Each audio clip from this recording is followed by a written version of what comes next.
Okay, let's go. All right. Hey guys, welcome to another CPL official stream. Before we get started, if you guys don't know what CPL is, this is a called Coach Pupil League. So it is a learning league in Foreign Brood War centered around having kind of like F to B rank players work with AS rank uh, coaches to improve overall at the game. If you don't know anything about this, definitely get on our Discord. Someone might be kind enough to post a link in the chat for you.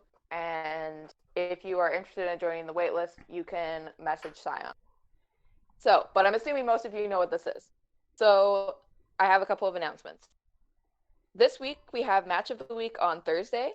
So that is going to be some games from probably last week's CPL matches. Usually casted with Sat Zero and a co-caster that's TBA. It'll be on the CPL Twitch at 6 p.m. EDT, so be sure to tune in for that. We also have the Apocalypse Show Match Series coming back to you guys on Friday, May 1st, with a special edition Tier 2 match with up-and-coming players IRK Ashen and Bojack at 4 p.m. EDT. So these players are actually new to StarCraft Remastered. So they've come a long way from the last two seasons of CPL. So we're going to give them a chance to play a best of nine. And they've been coached specifically for the series by DM Keen and Armada. So, and hopefully my mic is going to be in for that match. So hopefully some good audio as well. The next Apocalypse match will be May 4th. So that's Monday. It'll be Shroom from NAS against Silver from Seoul. So that's a TVZ at 2 p.m. EDT. And both of those Apocalypse series, of course, will be on Lee's Twitch channel. So, that being said, getting all of that out of the way, today we have a new kind of CPL stream. So, and it's going to be a masterclass. So for those of you guys who don't know, I'm actually a music student. I play violin. And this masterclass format is something that we use a lot in music. And it's kind of like an opportunity to have players play and then get live public coaching. So in that case, it's actually really good for the players who are playing because they get to play and get a lesson, like an individual private lesson. And then also it's good for the audience because you can watch the game and kind of like take your own notes and then see what the master teacher has to say about the game as well. So that's kind of what we have going on today. We have 3 players. It's going to be a 2-hour stream. So we have Specialist from Operation Indecision. He's a tier 2 Protoss player. And then we have Shafir from Passion Daddies. He's a tier 1 Protoss player. And then we have Dragoon playing last, and he is a tier 0 player from Samyang Fire. So if you guys have any questions, you can go ahead and ask them in the Twitch chat. I'll be moderating that, and I can ask the questions after the game if there are any questions. And now I will turn it over to MasterReY. Yeah, thank you for that introduction. So yeah, I will be the teacher for this pilot episode of the masterclass. So yeah, this is the first time we're doing this, so we will see that we can do our best and of course improve it over the next episodes. And yeah, I mean, we will have some nice games. We have 3 players. Every player will have around 40 minutes to play a game, and then we go over the replay together. And I mean, I think I'm the perfect coach for this because all the 3 players are from my 3 opposing teams. So I'm a coach from Team Socialized Healthcare, so coaching my opponents here. Perfect. And I think with that we can start with the first game. That will be Specialist.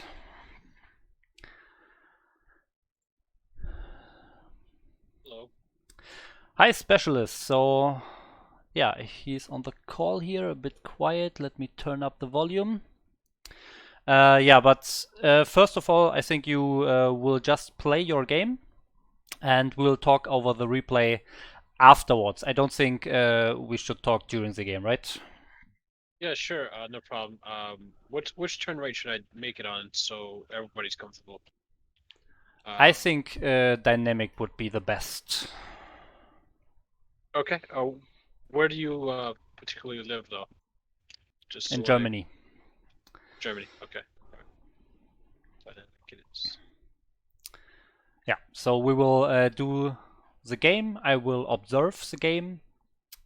Two players will play, and I will go over my thoughts during the game, and I will tell you guys, the viewers, I will tell you my thoughts, and then I will go over the replay with specialist here and yeah, tell him what he can do better, what he can improve on. So that's the plan.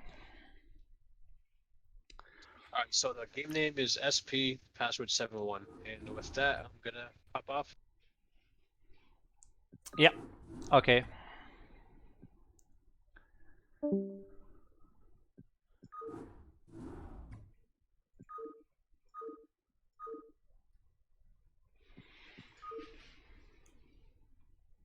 So if you have any question, guys, just use the chat. Ström is there to answer all your questions, and I, of course, try to read the chat as well and go over any specific questions regarding the game. So I don't see the game so far.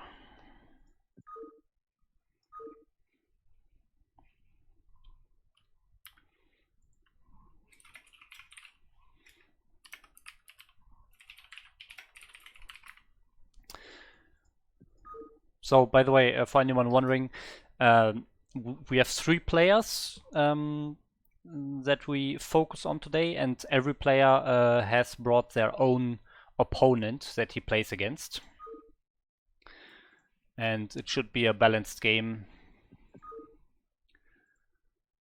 So far I cannot see the game.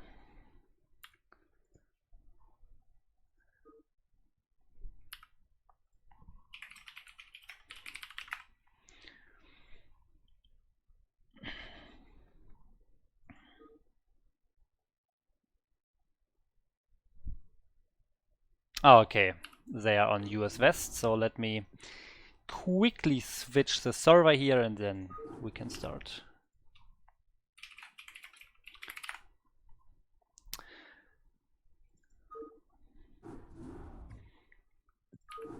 Okay. So I will switch to StarCraft already. Here we go. And now I'm looking for the game. Where do we have it? I cannot see it.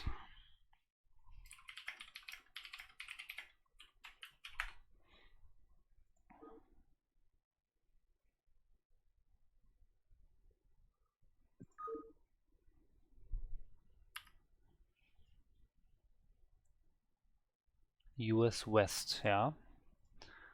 I'm on US West right now. Oh no, never mind. I did Europe again.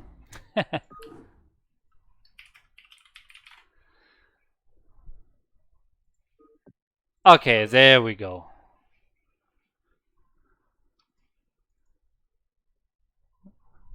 Maybe not.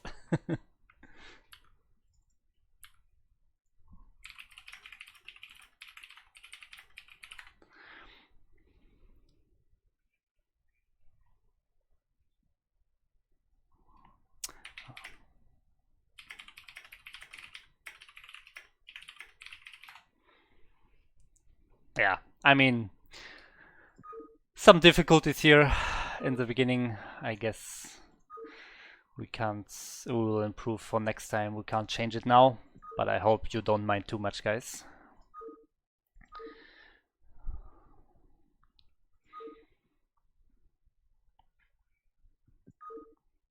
Maybe I use the time to tell you something about me if you don't know it, if you're not in my team on CPL. So I'm a coach for CPL. I was a coach last season as well, and actually the team that I was a coach on actually won the season, so that's nice. We'll see how this season will go. But I mean, it's not that important. The most important part is that the players are improving, and I think that works very well. So CPL is really a great great league to play on if you're a new player. Sadly, I cannot see it.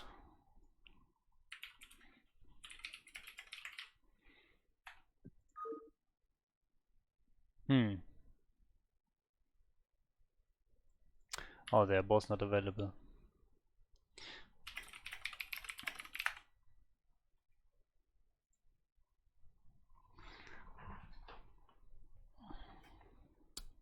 Okay, so I will make the game here. Let's see if that works. Map should be Fighting Spirit. Let's see if I can find Fighting Spirit here. Certainly not there, but in the ladder map pool there should be it. Okay. Top versus bottom. And we'll see what turn rate we choose. The players wish for turn rate 14, so we'll see if that works.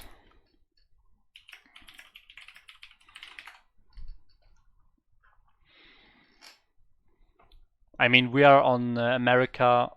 I'm from Germany, so we'll see. I hope it's all fine.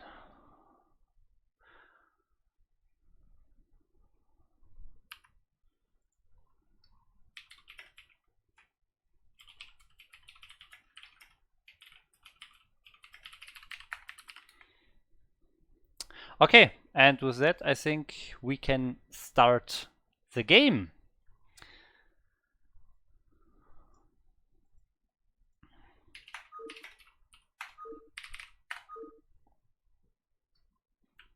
So Precision is our player here. Precision is specialist, so we are focusing on Protoss today. This episode is purely about Protoss. There will be other episodes in the future where you have Zergs and Terrans in the focus, so don't worry about that. But today we are focusing on the Protoss players. So let's do that.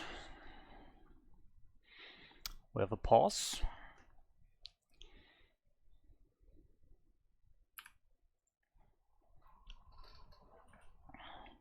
Yeah, so to finish this information about me, so as I said, I'm a coach and was a coach in CPL, and usually I'm an A-rank Protoss doing my ladder streams every weekend on this channel, and yeah, try to basically inform my viewers about my strategies, about the thoughts behind what I do, my decisions in the game. So I'm always trying to let the viewers take something away from my stream as well, from my normal ladder streams. Okay, but now let's focus on this game. So we have Specialist, aka Precision, here in the top right corner as the green Protoss, and on the other side we have his opponent, a purple Terran. But that's not that important. We are focusing on the Protoss here. By the way, thanks for all the follows, guys. Katsui, Hardamura, and Asphalt. And also Danant199. Thank you, guys. Okay, so let's talk a bit about the game here. While there's still this building up phase where we don't have a lot of action and a lot of real hard decisions to make, we can talk about the general flow of a PvT a bit here on this map. So for all the new players out there who really don't have a lot of experience, of course you want to open with Dragoons in a PvT, because Zealots can easily be out-microed by Marines. And he's probably doing just that. We should see a gas here next, and yeah, he's sending the probe, yeah, but not really. Okay, interesting. Okay, now the gas is coming. So a bit late here, maybe. He was making the gas when he had like 60 minerals, maybe 50. So the gas could have been slightly earlier. but it's not something that really matters too much. So next should be the cybernetics core. He's already moving the probe into position to build it as soon as he has 200 minerals, so that's very nice.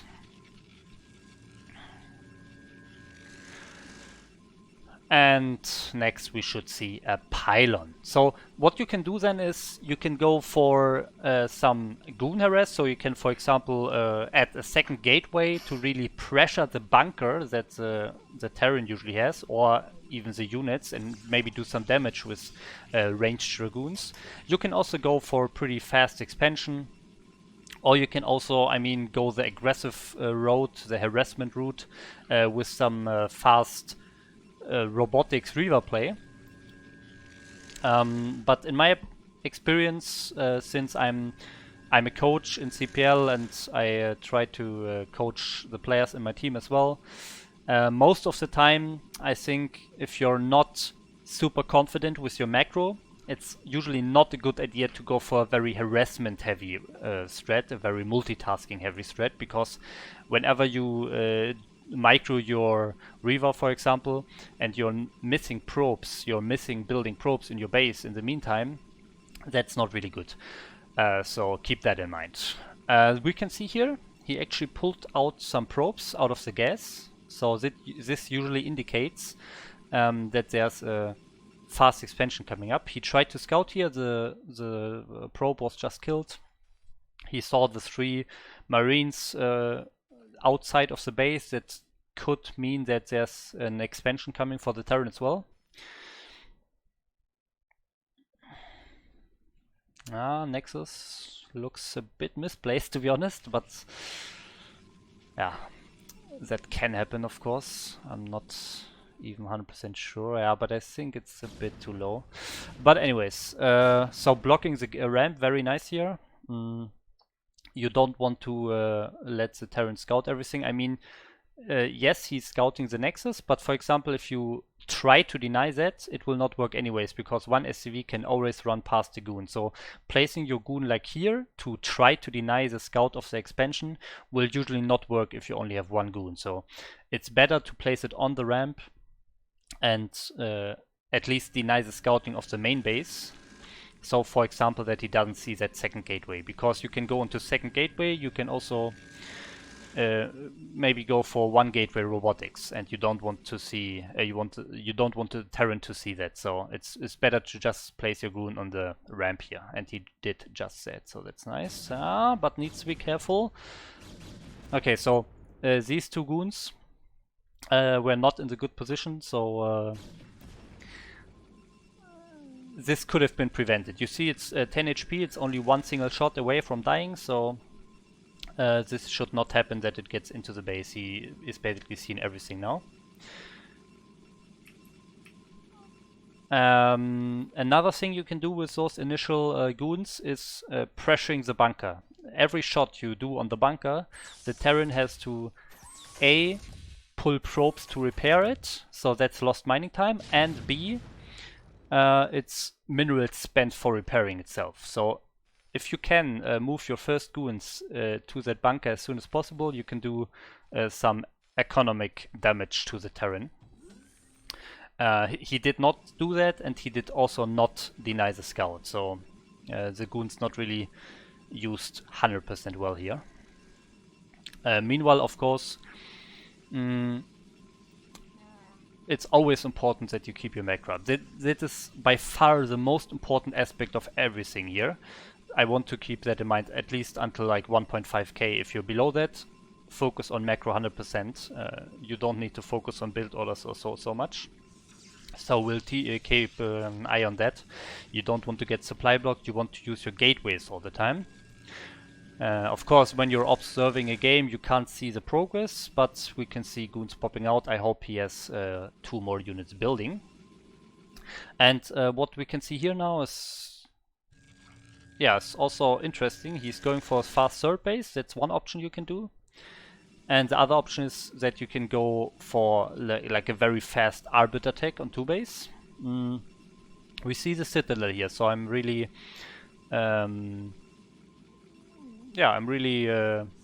interested to see if he goes for the Arbiters and the third base at the same time.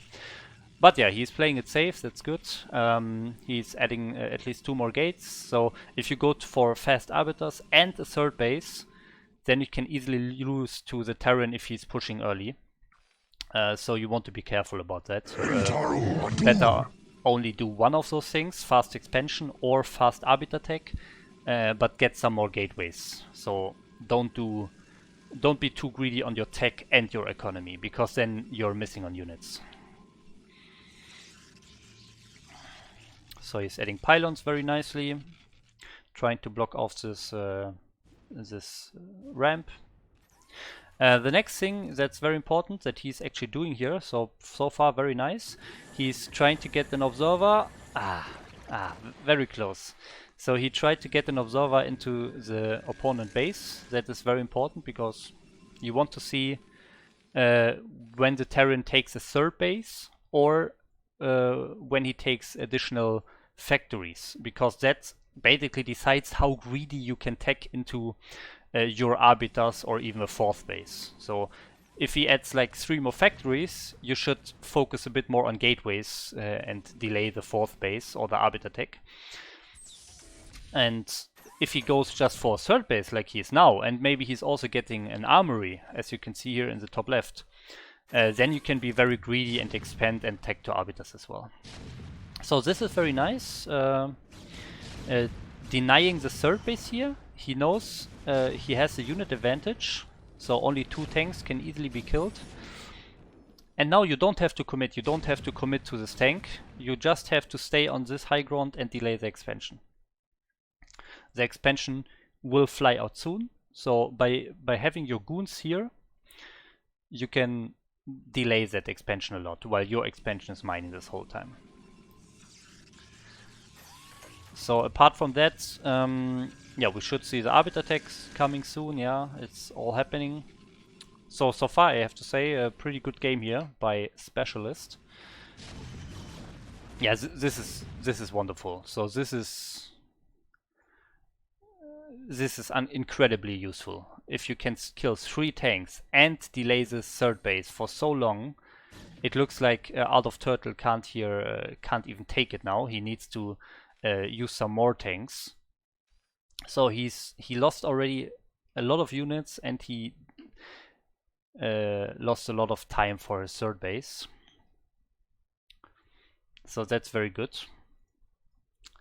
And since he killed 3 tanks, he can also get the fourth base here. So very nice. Let's look at the supply. The supply is normal, I would say. The Protoss should always be a bit ahead. Since the observer was killed, I think it's very important you get another observer and you really try to scout the main. For example, he could easily fly in this pass here. For example, there's a turret up here and down here, but you can easily fly between that and actually scout the factory count. That's a very important thing. So he's missing that here. And apart from that, of course, you also want to have an observer in front of the ramp to see if he's pushing. Okay, you always want to see the Terran push out so you can attack him as close to his base as possible. Apart from that, we should see the Arbiter starting here. He has a lot of supply left. He has a gas, so yeah, not on top of this. I see he's moving this army. My advice is only move your army, only do stuff with your army when you have everything going in your main. Okay, he's starting it now, so just a little thing here. And you can also see he has some overmints. So if you focus too much on like moving your army, moving your observers, we saw he moved an observer here to this base and so on, but you actually forget to macro and you forget to use your gateways, you forget to spend your money on additional gateways, you can lose your game even if you're ahead in tech, even if you're ahead in bases, you have 2 more bases or so, you can lose the game if you're not on top of your macro. But he's adding more gateways here now, so that's nice. He spent the most of the minerals, adding even more gateways here.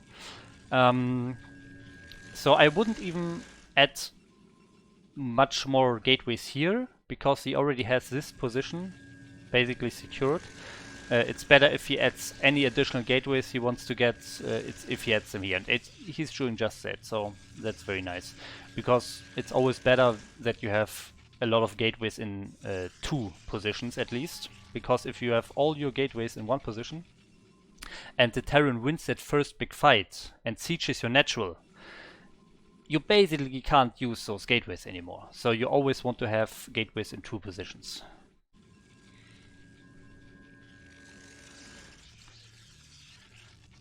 Okay, yeah, but to be honest, he's doing a pretty nice game. Let's see, let's look at the probe count here. Okay, he's transferring some here. Yeah. Yeah, I would say pretty decent. Maybe a few more would be nice. But overall, I would have to say pretty nice game. Going for that upgrades with 1 forge. I usually get 2, but 1 forge is also fine. You should add another one after your first upgrade is finished, in my opinion, since the Terran is usually upgrading with 2 armories, and then you will just fall behind. You can see it here, there are 2 armories. You can fall behind in upgrades, and if you are fighting like 3-2 army with 1-1 upgrades, that will not end well. So you really want to make sure you get that double forge going, at least after the first upgrade. Okay, here again, adding some gateways here. As I said, I would prefer to add them here because this base is also closer to the Terran. So when there's a big fight happening, for example, Terran is moving out with the max army and he's here, he's winning this fight, there's a very short way to this natural, to this bridge. And then those gateways are basically forfeit. But he has a very long way to this base down here. He has to go through the whole middle and it's very open and can be flanked. So you want to make the gateways here if possible, far away from the Terran. Okay, but what are the arbiters? So let's check the arbiters. I don't see an arbiter here. Did I miss it? Okay, here it is. Okay, 1 arbiter. I have to say I feel like he was not... okay, the second just spawned. Okay, I just want to say he was not on top of his arbiter production, because he should have like 2 or 3 by now, according to the build time of the arbiter tribunal. Yeah, but at least the second spawned here. So, now when you have max supply, always make sure to keep spending your minerals. You want to add a lot more gates. Okay, you will be busy now, so let's see if he reproduces during the fight. Okay, this is important. Look at the supply. Look at the supply here. The supply is not going up. He has 2k, supply is not going up. He's focusing on this fight. This fight is a bit too early, I have to say. A lot of tanks are behind this bridge. This was not a good fight and he was not making units the whole time. He has so many gateways. You can see now he's making units. So this is clearly a mistake. You should spend your minerals. You should use your gateways as soon as you lose units when the fight is just started. So this was a little mistake. Usually you lose a lot of zealots first, and then if you retreat you have a lot of goons, so you want to reinforce with zealots, and he's doing basically that. And yeah, I mean, he has such a big advantage. He has supply lead by far, so he is able to kill this army anyways. And I think, yeah, I think this should already be it.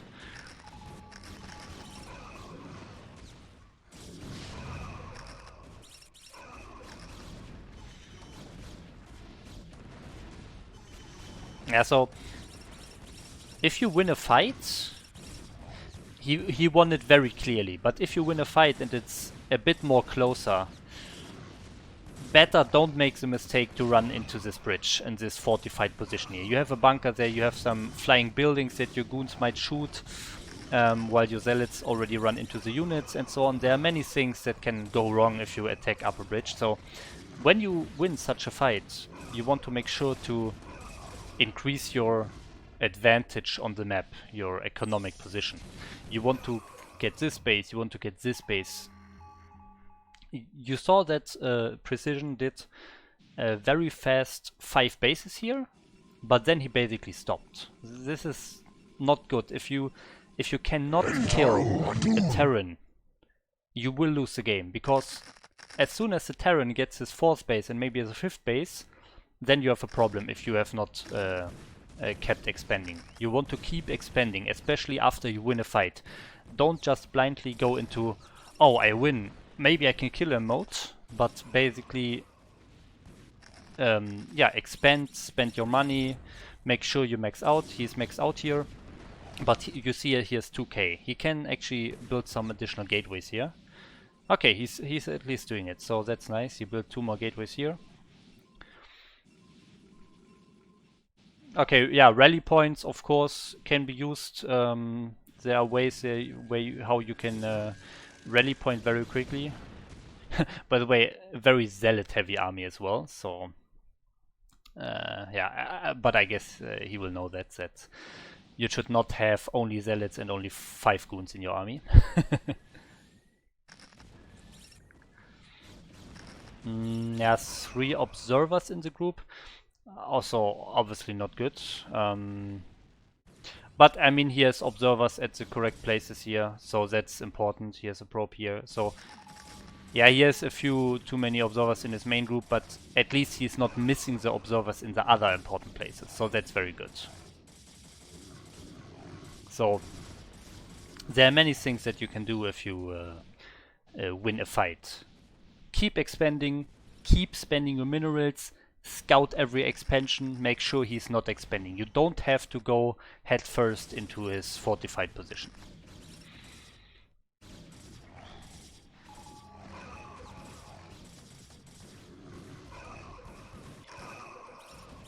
So there's some mines around here. Yeah, I mean, he has just so many more units that it doesn't really matter how he's doing this, how he's like what his unit composition is, what his micro is here.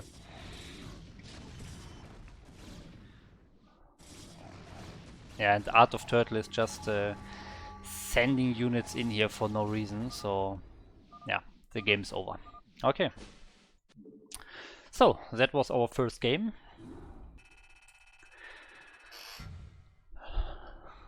So now will be the phase where I go over the replay with Precision or Specialist itself, or himself, sorry. And yeah, I'm not sure if we should answer questions in the chat afterwards, or maybe we put some questions in right now. I think we can have a couple put some written questions down in. if you want to do them right now. Yeah, I think we can do some right now, and then we go over the replay, and then we do the rest. All right, so I had 2 questions from Twitch chat. The first one is, how many probes should you move out to your natural when you take it? I heard 4 is good, but I see most people transfer 6. I would just. Oh wait, let's get Specialist in here first, so maybe he can also already listen. That would make sense, I think. We see Specialist saying Sylphid second map. Was that the plan? That we go 2 maps?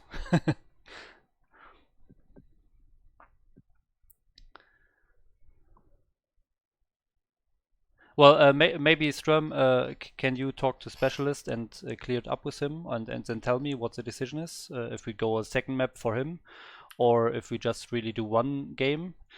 And then I think that we'll have him join voice, and you can go over the replay. And if you have time left over, they can start up another game, and you can live coach him a little bit. Yeah. Okay. So yeah, Specialist. Hi.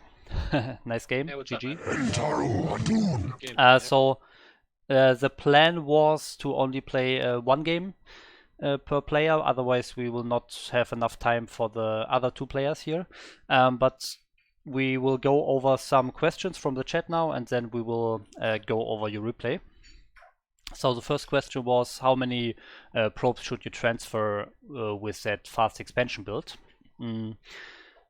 Well, I mean, yes. 7. Right.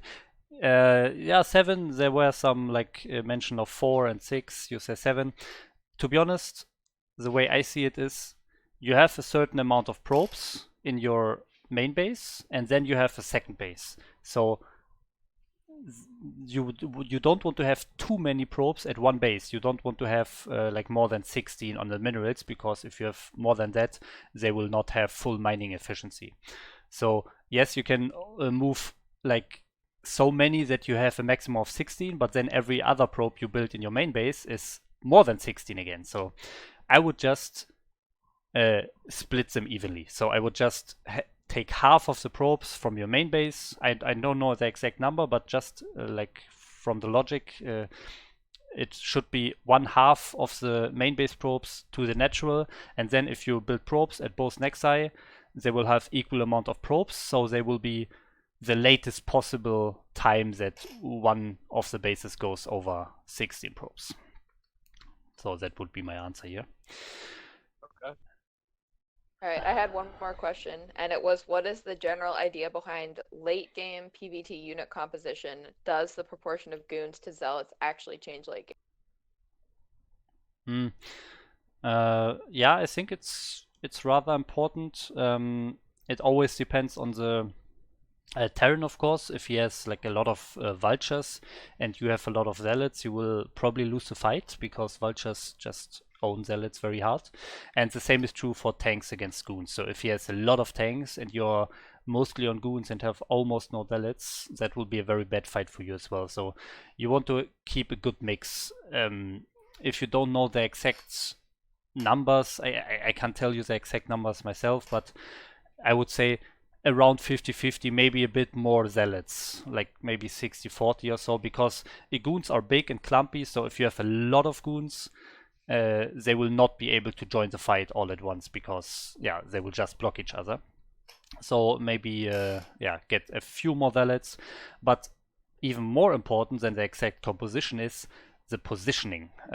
You want to have your units really spread out in multiple groups across the middle of the map, for example, and then you want to make sure to flank the Terran army. That is like 10 times more important than the exact composition. So keep your focus on that, on really flanking, because if your whole army is coming from one side, the Terran can very easily just siege his tanks and move all his vultures in front of his tanks, because all your units are just coming from one side, and then you will not reach the tanks, and it will be very easy for him, if the unit counts are roughly equal, of course. Okay, I would say I will open the replay now. I will go Ray 1 again, and then we'll take a look at that. By the way, sometimes your volume is very low. Maybe it's my microphone or something. I'm not really sure. Yeah, I think the viewers can hear you, but it's really very low. But I can handle it. If the viewers are fine with that as well, then we're all good.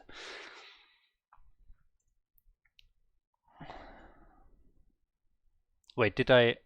Ah, that's a replay. Yes. Okay. I thought I made a new game here. Okay, so I will start.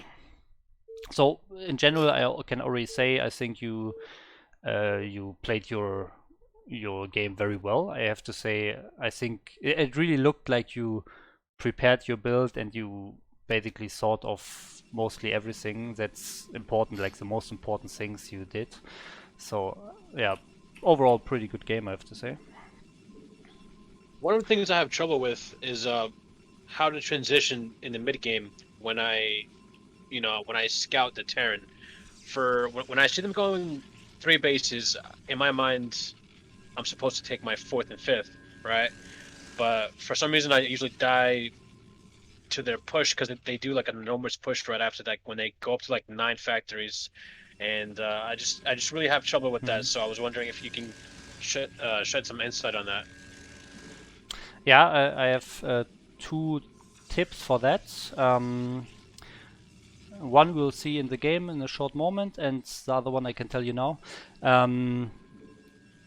Well, if you already expended like 3 times, or you have 3 bases, so you expand it twice to have 3 bases, and then you take into arbiters, I think it can be dangerous to take even more bases while taking to arbiters, because if you're spending resources on an expansion, you usually, when you go to like 4 bases, you also want to have some defense there, because your bases are very spread out and vulture res can be more dangerous, so you want to add some cannons and so on. So overall you're spending a lot of resources on nexus, cannons, pylons and arbiters at the same time, so you will not have as many units compared to if you don't do one of those things. Since you basically need the arbiter, I would say better just play with 3 bases and go to arbiter first, and once you have the arbiter and so on, then you can go to more bases. But the most important thing is actually checking how many factories the Terran has, because you mentioned yourself you have trouble when the Terran is going for 9 factories, so the key against that is scouting if he goes for 9 factories, right? So I could see in this game that you moved your observer to the Terran base and it got killed by 2 turrets that just finished, so a bit unlucky there, but there was still easily a spot where you can fly another observer in and actually scout the whole base. So then you can scout the factory count, you can scout the armory count. Some Terrans like to go like a very big attack and with a lot of factories, and they only have 1 armory for that. But some just like to expand and get double armory upgrades, so they will not have that many units early on. So you definitely want to have an observer in the Terran base to scout for those things, but we'll take a look at that when it's happening. There was one more thing.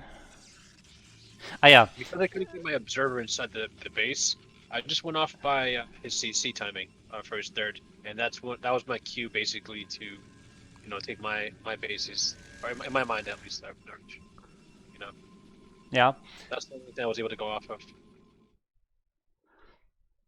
Yeah, I mean, there is the general opinion that Protoss should always have more bases than the Terran, and I mean that's true, but of course if he goes for a lot of units and you are doing like double upgrades and arbiter tech, then you can also delay your base a bit and make sure to have enough units so you don't get killed. So it's like you don't have to take your base as soon as possible. It always depends on the scout information. So here, I pause the replay. The observer just got killed. You just flew your observer in between the turrets at the top, where the SCV is standing there, or actually 3 SCV standing.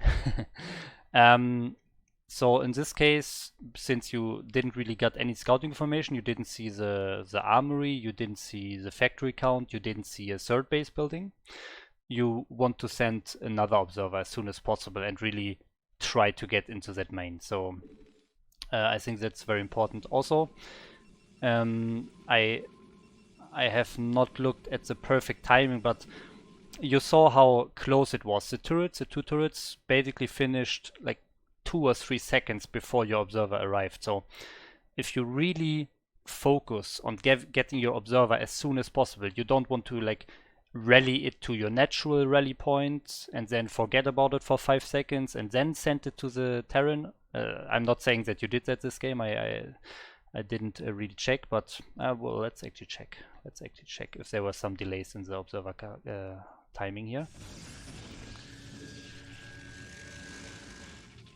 Okay, wait. I will go back a bit again. Okay, so here we have the robotics facility finished. So next should be the observatory. Okay, you built that pretty on time, just like 3 seconds or so. But again, I think like every single second counts, and this is one of the most, or like more important things of the Terran mid-game, I would say, or early mid-game, whatever you want to call it. Get your observer as soon as possible. Yeah, you're not building observer. You didn't build the observer for another few seconds. And now let's see where you move it.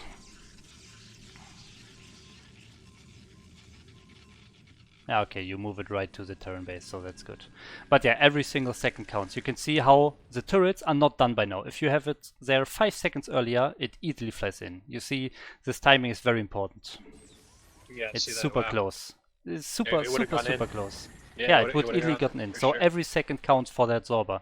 The observer is very important, this first observer. You want to get that inside of the Terran base to scout the factory count and the third base timing.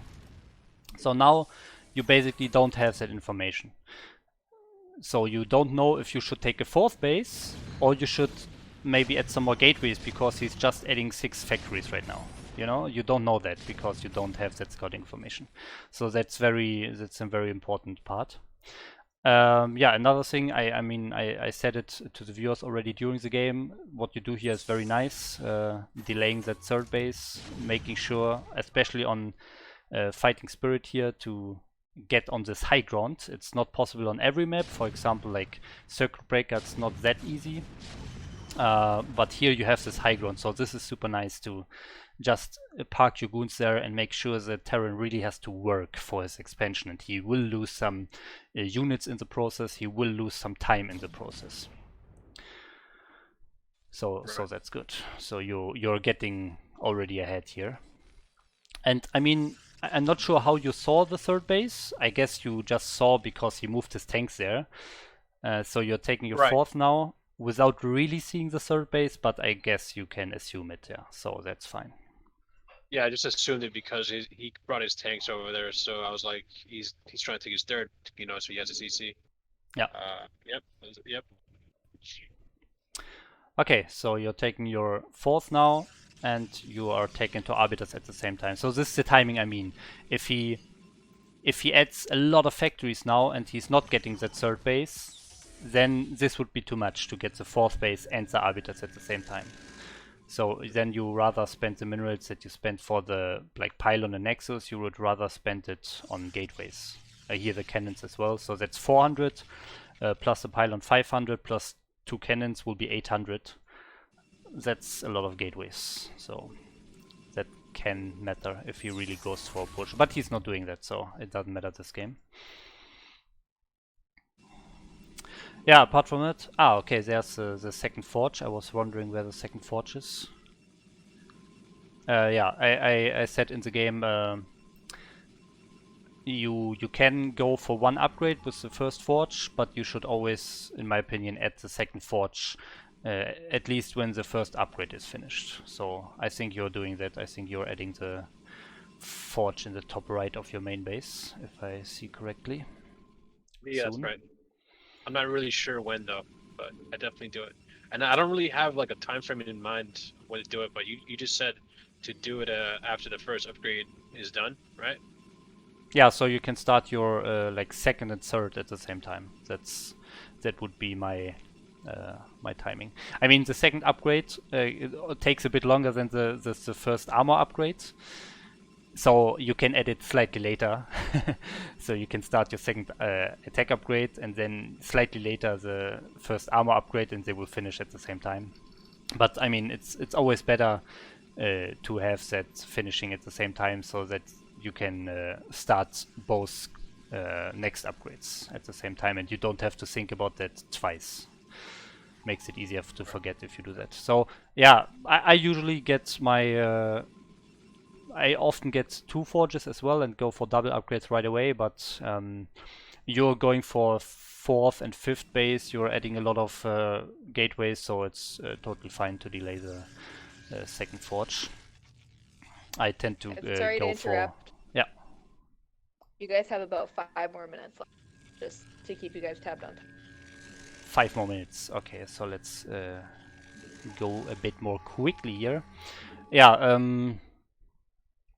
I mean, you're pretty far ahead in supply. You actually, what you did very nice is that you got that base in the bottom, and you also added gateways there. It's always very important to have gateways in different positions. You then start to add some additional gateways in your main again. That I didn't really understand. Like now, you're adding another gateway and another one. I would always add the gateways in that other base where you have less gateways and they are more far away from the Terran. But yeah, it's just a small detail. Overall, it's way more important that you actually get the gateways, that you are actually spending your money, and you did that, so that's totally perfectly fine. You have then one observer on the left side. I have had games where the Terran has a hidden expansion in the bottom left, so I mean, there can't be enough scouting, so get another observer and send it to the bottom left. I think you're doing that right now, maybe? Yeah. Okay. Yeah, perfect. Yeah, overall, I mean, you're pretty far ahead already. Here, this was one of the bigger mistakes, I would say. You attack here, as soon as he moves out 1 millimeter from his bridge, you already A-move everything in. You always want to have like a nice flank against the Terran, and you have the flank on the very first 3 tanks, but then you can see all your units clump up and they try to go through the bridge, so this was not a good attack. Let the Terran come out a bit more. And also, what I said during the game, let me rewind 1 second. You're not spending your minerals during the attack. I think it's very important that you start making units as soon as you lose, as soon as you start the fight and you lose your first units, because by the time the fight is over, you have a full round of units and you have like, I don't know, over 20 gates, so that's 24 units, that's 50 supply. So right now here you can see you're losing supply, you have over 2k minerals, but you're not using it. So this moment right here, here you should maybe focus a bit on macro. I mean, just 1 round of units doesn't take more than, I don't know, 3-4 seconds away from the fight, but that's actually way more important than microing that 3 seconds. But I mean, you have enough units anyways, so you're just crushing this army.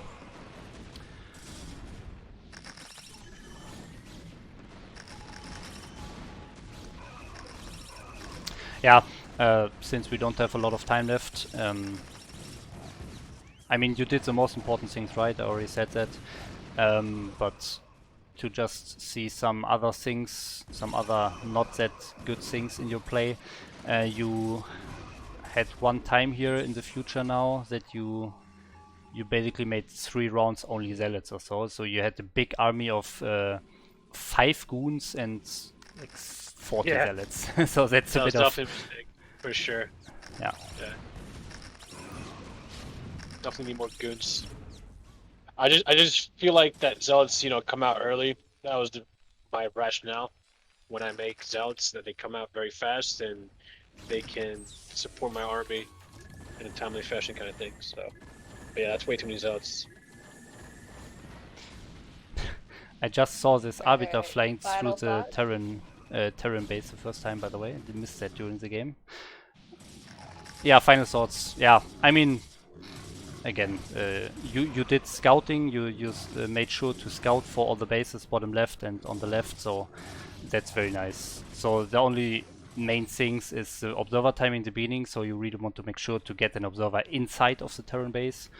And you want to make sure to spend your minerals during that first fight, because the first fight is usually the hardest, and if you lose that, sometimes the Terran can straight up kill you. So making units during that first fight, in the first few seconds during that first fight, is very important, because you basically have like 50 more supply after the fight. Yeah, but apart from that, I guess that's it. Was a pretty good game by you. I definitely appreciate all your advice, man. In your time. Thank you so much, bro. Yeah, no problem. So, bye-bye. Alright. Take care. Just while we are getting into the next game, we had one more question in the chat. If you can get really good storm off, how does that value against macro? From alright, nice. 1, 2, 3.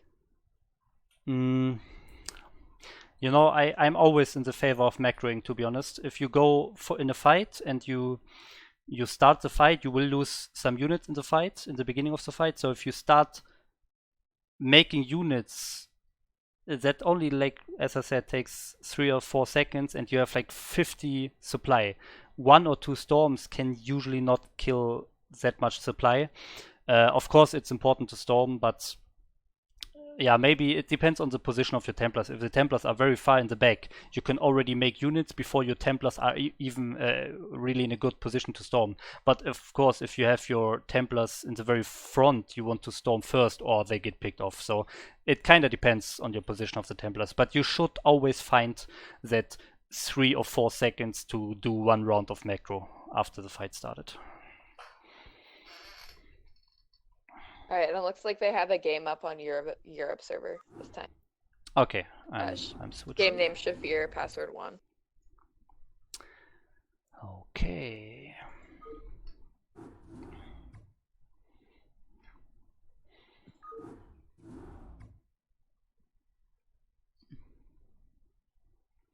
Shapir. Can't see it so far on Europe.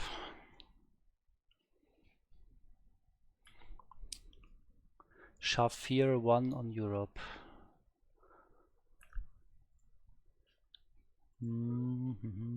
No. Am I really on Europe?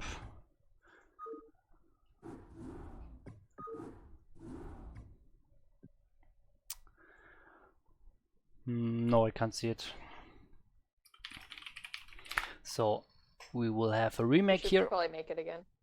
Yeah, let's wait for one remake, and then if it's not working, I will do it again.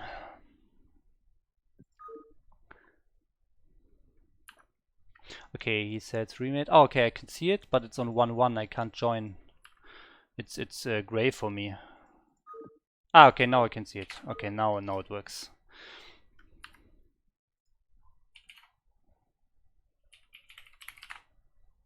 Unable to join the game. Well, that's unfortunate.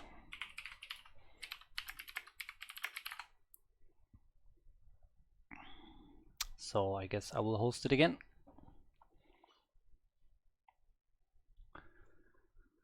Sylphid, okay.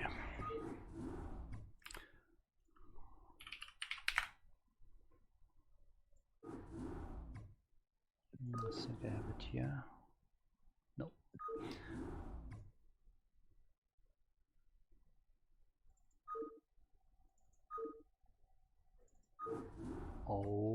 Okay, game is open.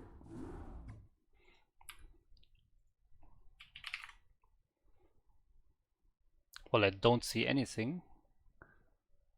Ah, it's really buggy. There were a lot of BattleNet problems. Yeah, can't see the OK button. Ah, the OK button is gray. Yeah, got a remake. Don't see anything.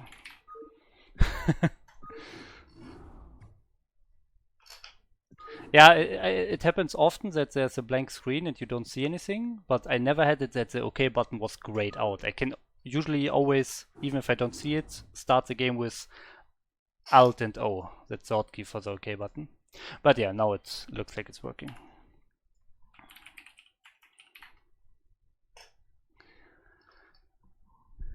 Okay, looks like we have a game.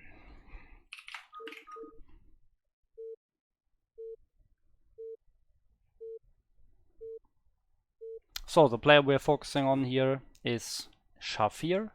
Oh, it's another PVT. Interesting. Yeah, okay, so we have another PVT here. The player we focus on is Shafir in magenta here on the map Neo Sylphid.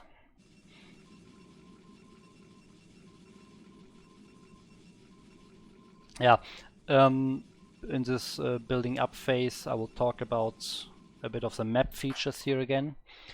So I think on Neo Sylphid it's very important what position the Terran is spawning at.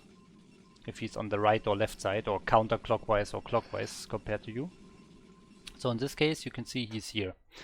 If the Terran goes for push, I hope you can see it, it's a bit dark of course in the fog of war, but should be possible. He will have his units here at the third base, and if he pushes he will usually go this way or you go this way in the middle. So even if he goes this way, you have a pretty nice open field here where you can flank the Terran. So this is good, okay?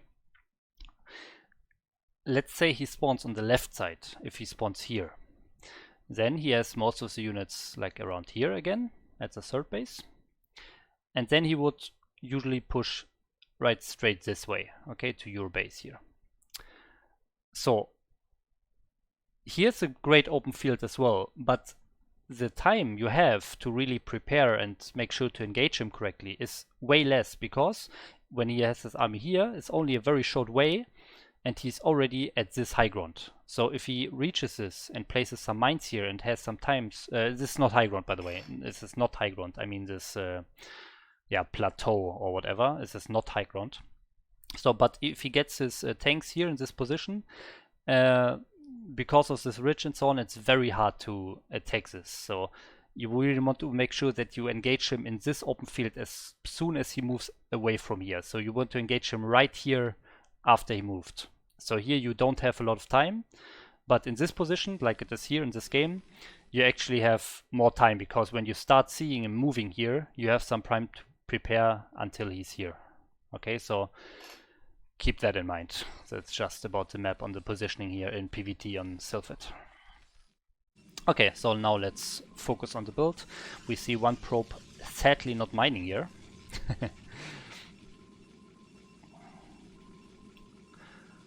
Yeah, otherwise normal goon opening again.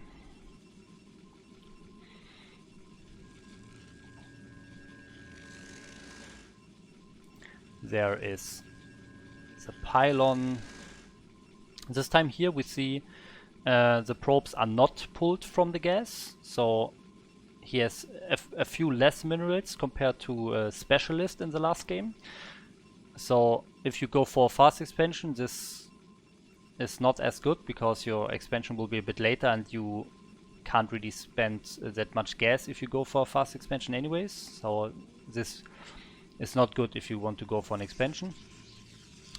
But of course, if you mine the gas, you can go for like a faster robotics, or you can go for a faster second gateway, for example. So you have enough options there as well.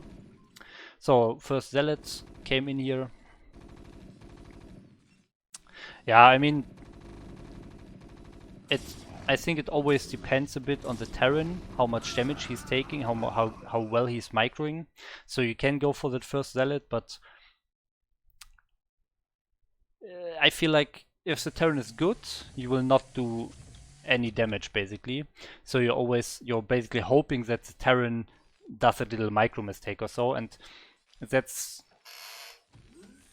giving the control of the outcome of your action in the hand of your opponent and not in your own hand, in my opinion. So I don't usually like that, but I mean, many Protosses are doing it, so it's fine. You can try it out. You can see what your experience is. It's not also about killing the Marines or so, getting a lot of kills. Sometimes you can also delay the command center, so that is basically damage as well. But yeah, try it out and see how much damage or delays you can cause, and then you can decide if you want to keep doing that or not. So what he's doing here is searching for the SCV. The SCV sneaks right through, sadly. So, but good thought anyways to look for that SCV. The other goon is going to the bunker to arrest it. That's what I mentioned in the last game as well. That you have, yeah, you just do some damage, you make the Terran repair that, you make him lose some minerals. I mean, you don't have really nothing to do with the goon anyways.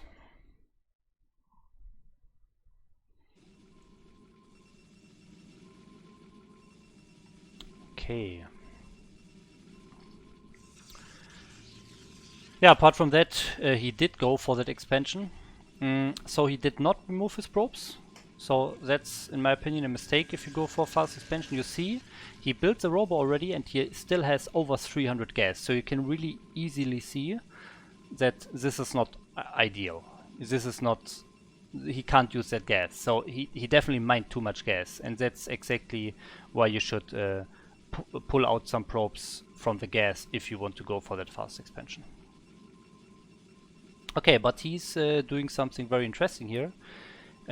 He's going for that fast citadel, so maybe we want to see some fast Dark Templars. In that case, of course, you will spend that gas, so we'll see. Okay, if you just rushes super fast to Dark Templars or Arbiters, then of course you spend that gas, and then it's a good mine gas, so then forget everything I said. But I mean, that's risky, you know, that's very risky. You don't know what the Terran's doing. He could have like 4 factories here, and if you go for that expansion, you were on 1 gate for a long time, now you have a 2nd gate, and you're spending a lot of resources on tech. That can be dangerous without any scouting information. And Shafir, you can see he has no observer so far. It's flying here now, but he has no observer in the base here. And he also has no goons here. You should place your goons here, in my opinion, because if the Terran moves out and you see, oh shit, he's moving out, you want to make sure to defend, and you want to drop everything and build units and add more gateways. Otherwise, you will lose the game, basically. Maybe build the Dark Templars, whatever. Just do anything you can to defend that attack if he's really coming. But in this case, Shafir is not even seeing that the Terran is coming. I mean, he's lucky. The Terran is not pushing. He did not add 4 factories. He's not pushing. So in this case, he's fine. But that was very risky to go for that super fast Arbiter and even a 3rd base right now on 2 gateways. This is super greedy, I have to say. So I don't suggest doing that. That can backfire very quickly.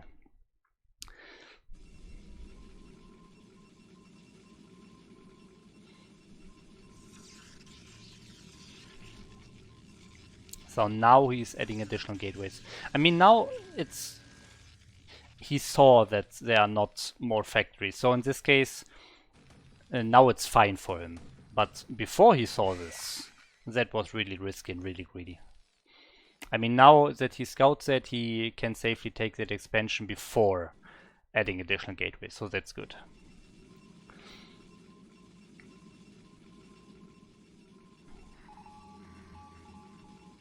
But I have to say, I don't think he really made units all the time. The supply is not good. The supply is not good for Protoss in this place.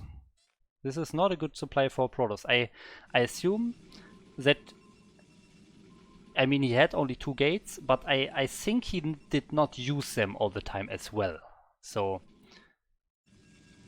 I don't see units spawning out of these gateways for a long time, I have to say. So...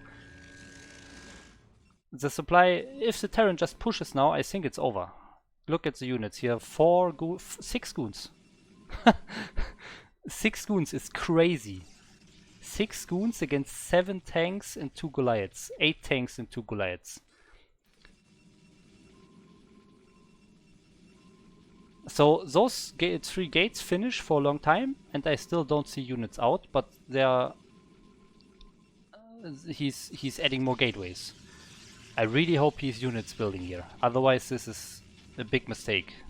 You should always use the stuff you have. You want to use the gateways, you want to use your Stargate, you want to use your Citadel for the upgrade and so on, before you spend money on something else. You want to use the stuff you have. I don't see units here. Okay, now finally, but those 3 gateways have been there for a long time, so... he definitely did not produce enough units in this game so far. Oh, even thinking about the 4th base now. Alright, just as we're kind of talking about this game, yeah. We do have one question in the chat about gateway placement. Do you have any like basic principles for how to SimCity like place your gate? Well, I mean, you can freestyle your gateway positioning if you know how to do it correctly, but you can also have like you can learn specific patterns for each map and then do it like that every time, so you're safe. That maybe help you to remember. Me personally, I just freestyle it. You want to make sure that you don't have these little gaps like this half a pylon wide gaps in between everything, because that's basically unused space. You always want to have your buildings touching. Of course, you want to leave like one way out of your base. You don't want to block everything here. You don't want to place another gateway here. But in general, make sure that all your gates are touching and you don't have little gaps everywhere that are basically unused. So this is a pretty good building placement, I would say. Yeah. Okay, so let's look. He has an observer here. He sees all the factories. Okay, so here, this is a clear example. A Terran who is going for 3 bases and then goes for that super big, like 12-minute 30 push, okay? So at this point, when you see so many factories going up and no force base or so, you want to make sure to make units. So your only thing to do now is make units. Look at the supply. The supply is only 10 ahead for the Protoss. That's not enough for PvT. I can't stress it enough. He did not make enough units here. I hope he can still... He's now using all his gateways, but before that he was not using his gateways all the time. I'm 100% sure.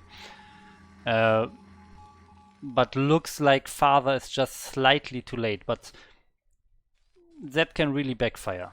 So he basically did a lot of things like expanding, taking to arbiters, making gateways before he really increased his army count. So he had a low amount of units during the whole game, and now in the end he's spiking up and everything is perfect. But if the Terran hits right in that low amount of units phase, then you can really die. So be very careful of that, okay? So at least he has observers now. These observers are very good. So he has one observer on this entrance and one observer on this entrance. So those are the two places where the Terran could push out. So that's very good. And he has this one from the beginning. That's very good. Of course, you want to see the expansions. You have no vision of this expansion. You have no vision here. You don't have vision here. So he only has here and yeah, not even here. So yeah, you want to make sure to scout all the bases. Because now when the Terran is pushing, you don't have time to deny the expansions anymore. If you see the Terran is up here now it's too late. Now the time is over. You need to use the time before the Terran is ready to push out.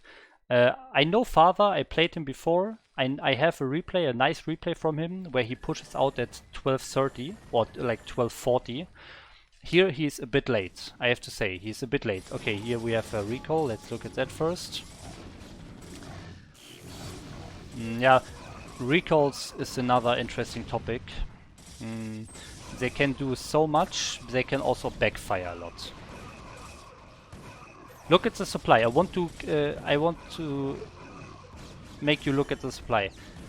I don't think he killed really anything here. He killed like 1 tank, maybe 2 vultures, 1 depot, and lost 20 units for it. He did not really kill anything here. So I don't think this recall was good. I don't think this recall was worth it, because Father, or the Terran here, did not move out yet. He was still sitting here, so this was a very short way to defend this recall. So I think this was not a good recall. You want to wait until the Terran pushes out, if possible. Or maybe you want to recall a newly built expansion or so. Okay, but now let's look at this. So is he in position? Has he his flank set up? Nah, not really. This is not attacking right. So not a good flanking setup. I think the focus on this recall... the CMP. I think the focus on the recall made him forget the other important things here, like setting up your control group in the middle in a nice concave, in a nice flank to really flank the army. So now he was not prepared for the move out. So he moved everything in one position and got his Arbiter EMP because he was not in a perfect position. Now he's trying to fix that. Yeah, okay. Most of the units coming from the right side. So this does not look good. He also has a lot of minerals and is not really producing enough. He is not maxed yet. So his gateway count is too low as well. We saw Specialist in the last game. He had like 10 more gates in another main position. And Shafir did not do that. He had the minerals. He could easily add 10 gates here. 10 gates and 2 expansions with those minerals. But he did not do that. So now he has not enough gateways to remax after his first lost fight. And that's what can lose you the game very quickly. If you lose that one fight, that's fine, but you want to have everything in place to remax and to recover from that lost fight. And Shafir just did not have that, so that's the loss right there. Okay, yeah, I will go to the replay already. Maybe we have some questions from Strömkallen. Yeah, we have one from Pete, or Specialist actually. He says if he does move out and recalls too large of a group, couldn't Father just run down to his net and just kill everything? But yeah, that seems to be what actually happened in the game, so... Yes, I agree. As I said, I didn't like the recall. I usually don't like the recall when the Terran is going for that huge tank-heavy max-out army push. Recalls are super great after that first push, in my opinion. If you have like a late game where the first push is already over, so that... well, let's say hello to Shafir first. Hey, how's it going? Can you hear me? Yes, I can hear you. Awesome. Yeah, that was a pretty tough game. Yeah, we'll go over it. I will make the replay now. Game name will be Ray. I'll just write it in the chat. Ray 1. So there was a question about this recall. Can't the Terran just roll you over if you go for that recall? And I said, I think yes. So I think I don't like this recall against this really tank heavy push. So the Terran, how the Terran works is he uses the whole first 10 minutes or 12 minutes to increase his tank count. He's starting with 2 factories with a machine shop that he's producing tanks all the time. So he has a very big tank out, and only later he adds some more factories to add some vultures. But he's making tanks all the time. So that first maxed out army is always much more tank heavy than the later maxed out army. So this first army is by far the strongest one. And if you recall in his base and you don't do a lot of damage, he will just have this super strong army, and you will struggle to kill it, because you just lost like 40 supply of units for that recall, and even if you kill like 2 or 3 factories, he still has that maxed out army and can roll you over. So I think, in my opinion, save the recalls for a later stage in the game, after that first big push is over. So then the danger that you just get rolled over is a bit less. Got it. So if I see a tank heavy army, save the recalls and use them for stasis, right? Because I would have had maybe Yes. 2 or 3 stasises by the time he pushed. Yeah, I think against this very tank-heavy first army, I mean, it's so in the meta right now for all the Terrans. They all go for that 3 base to 1 upgraded super tank-heavy army, and this is by far the strongest army they will build in the whole game. So I think you really need everything you have at your disposal to fight that army. Yeah, I would really prefer stasises there. Okay, but let's look at the rest here. No, that's definitely what I struggle most against, is that 2-1 first push at around 12 minutes. That's tank heavy, and I always get destroyed. Especially I play Father a lot. This is how a lot of our games go. So yeah, yeah. I mentioned I played him in ladder as well, and he did the same against me. I was able to win it, but yeah, you need to be on top of a lot of things to kill that push. If a Terran does it right, it's very hard to defend. I agree, but yeah, we'll go over some points here in the replay, and I will tell you some stuff that you can do against it. But first, let's look at the early game. I mean, the Zealot is fine, yeah. It always depends a bit on the Terran, how much damage you do. Yeah, so now you're going for a Nexus, and you're still on one gateway, and now you even rush to Arbiters very quickly, before you have any scouting information of the Terran. So the Terran, some Terrans, it's not really in the meta, but some Terrans can really add 4 factories after their second base and just go for that super strong, rather early push. And I think if you go for a third base and for Arbiters, and you have one gate for a very long time, that can really kill you, because your unit count is pretty low. I also think that you did not use your gateways all the time. Let's see, I assumed that in the game, because I thought your unit count is pretty low. So let's check if I was actually right. You know, my macro definitely slipped up. I was pylon blocked for way too long. Okay, yeah, I didn't notice that. Yeah. Okay, so yeah, but even now, so now your gateways are not making stuff. Yeah, okay, I see it. So you're adding your Stargate and your Templar Archive, and you're not making units in gateways for super long time. That can be good against this usual thing that Father is really doing, that he's going for that armory, where is it, in the natural, and he will go for a third base. That's fine against that, but you don't know that. You have no scouting information, so your observer's coming now, but you're also cutting a lot of units before that. So if he would just go for 4 factory push here, or even 5 factory push or so, I'm pretty sure he will easily kill you. Because you skip I mean, so what many I do units. is I don't take my third until I have my observer in and I have the factory count. And so I played against Father a lot. He has this 5 factory build that he does off 2 bases. So I determine what I do with my third base based on that. I either throw down 3 more gateways here and throw some DTs to delay, or I get my third. But you're right, then definitely a big problem.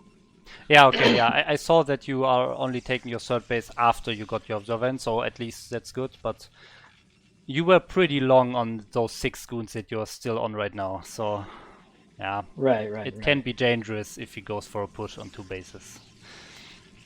Okay, but let's continue here. Yeah, I mean, now, there's not super much to talk about. You see everything. You see that he's only on 2 factories, so it's totally fine to expand. And yeah, just to increase your infrastructure.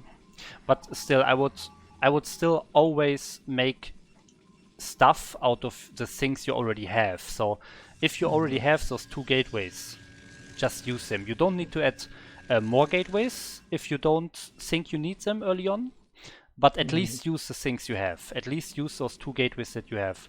Here you added 3 more gateways instead of using the first 2. You could have just more units if you use those 2 gateways all the time and then add the 3 gateways. You will have more units in the end of that. And here even you don't use your now 5 gateways. For a very long time you don't use them. You're adding even more gates without using your gateways. Just now, like you had at least, I don't know, 3 minutes of not using the first 2 gateways there. That's a very long time. Yes, I said it in the game as well. So you're on 6 goons here now. Let's look at what he has. He has 8 tanks, 2 Goliaths, and the Vulture. So even if you scout it, he has only 2 factories. He still has way more than enough units to kill you right now. Yep, makes sense. Yeah, I guess I'm just relying on it being like him, the Terran not pushing, but that's definitely risky. Yeah. Yes. Okay, so but now, I mean, it was fine this game because he, as you said, did not push, and many Terrans do not push. That's true. So it can work surprisingly often, but it's still, I still have to mention that it's risky. Yeah, no, I've lost a bunch of times to more aggressive Terrans, so it's definitely very risky. So I need to work on that. Okay, so now you have your gateways running, you have your upgrades running. everything is fine. You take your force now. Now everything is good as long as you use your gateways. But then I think, then I think the recall comes. But even before that, I think you basically stopped spending your money. I'm not sure if you were already maxed. I think when you were maxed, you stopped spending it. One of the key points to defend this meta push by the Terran, this push that they all do right now with very tank heavy maxed out army with 2-1 upgrades, you will almost never win the first fight because this Terran army is just super strong. So yeah, if you can win the fight, yes, you basically won the game, but most of the time that's not happening. But that's fine. You don't need to win the fight. You just need to make sure to decrease this army count as much as possible and then have another remixed army ready. And to accomplish that is you have to keep spending your money on additional gateways after you're maxed. Because before you're maxed, you have a lot of gateways that you can sink your money into. So you have like 10 gateways here. You can use a lot of minerals, a lot of gas by just making units. But once you're maxed, this basically this option disappears. You at some point when you're maxed, you just don't have any option to spend so much minerals because you're maxed. You can't use those gateways anymore. So you really want to make sure that you still spend those sudden increase of resources that you can't use on your gateways. Right. What do you recommend I spend it on? That's what I always struggle with. I max out around 13 gateways. Minutes, and then more gateways. Got it. Yeah. In the last game, I'm not sure if you have seen it, but the last game of Specialist, he added like 10 gateways in another main position when he was maxed. Yeah, I feel like that is more difficult on Sylphid because there's only one other main, and I didn't take one of them, so it's not conducive. Yeah, then either take it, or I mean, it doesn't really matter that it's in another main position, but you still have to get those gateways anyways. You can get it at your third base. You can add some in, I don't know, in your fourth base. Not really, but just find a place to add them. I would say at the third base you can add some. Even below the third base you can add like another 6 gateways. Just make sure you get them. It's very important to defeat this playstyle with that tank heavy maxed out army. So yeah, we can see it here now. So you are maxed right now, and now your money will rise and you're not spending it. So let's. Right. Also, did I build too many probes? I see that I have like 78 probes, and I felt like my army was small. Yeah, that's a good point. Yeah, there are different opinions about how many probes you should get, but yeah, I usually, I'm not the best probe maker in the late game, but I think if you have 70, that's enough. It's not that it matters too much. I would say this 8 supply, if you have like 4 more units, that's not as important as having 10 more gateways to make 10 more units, you know? Yep. Okay, now you're doing that recall. Interrupt too much. Yeah. But we are we're at 30 minutes till, I guess, 10 for your time. So I don't know how late you want to run. But we should think about switching over to the next person, depending on how late you can. Yeah, I can. I will just do it as long we need for the 3 players. So if it's a bit later than 10 p.m., that's totally fine. Even if it's like half 11. All right, so you have 10-15 minutes left then. Yeah, all good. Okay, so the recall here. I wanted to check how many. What do you really kill? Because I don't think it was really a lot. Yeah, I don't think I killed anything. Yeah, I didn't find the armories. I should have recalled at least on the armories or something.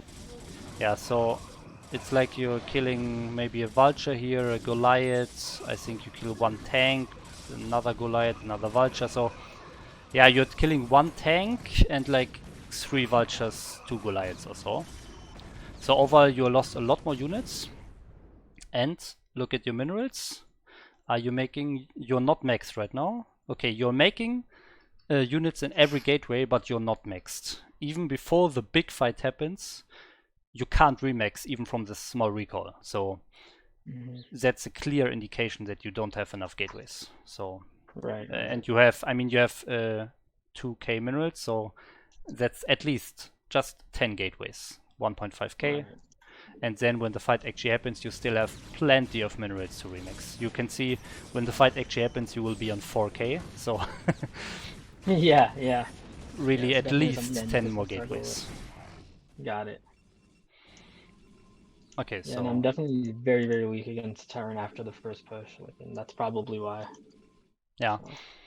So now what's also important against this push is that you want to have your units in the perfect position to flank the Terran army. So you focused on this recall, and you did not really focus on your army right now, I feel, because your army is all in one spot and you're not really prepared to flank him if he comes out. So he's coming out now. Let's see.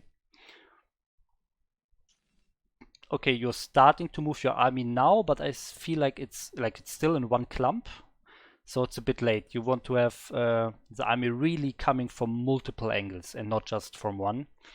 Okay, you barely spread it out a little bit, but yeah, if you look at this, you're still only coming from the top left basically right now. Or if you move a bit more up, you're only coming from the left.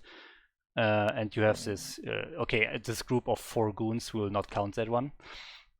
But basically what you want to do is you want to come from the top right, from the top left, from the left, and even from the bottom left. You could even have a whole group of units where he's building his 4th base right now, in front of this 4th base in the bottom left.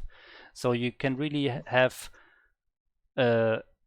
more than half a circle of full surround, basically. But you're not doing this, and this is a very important thing to defeat this push.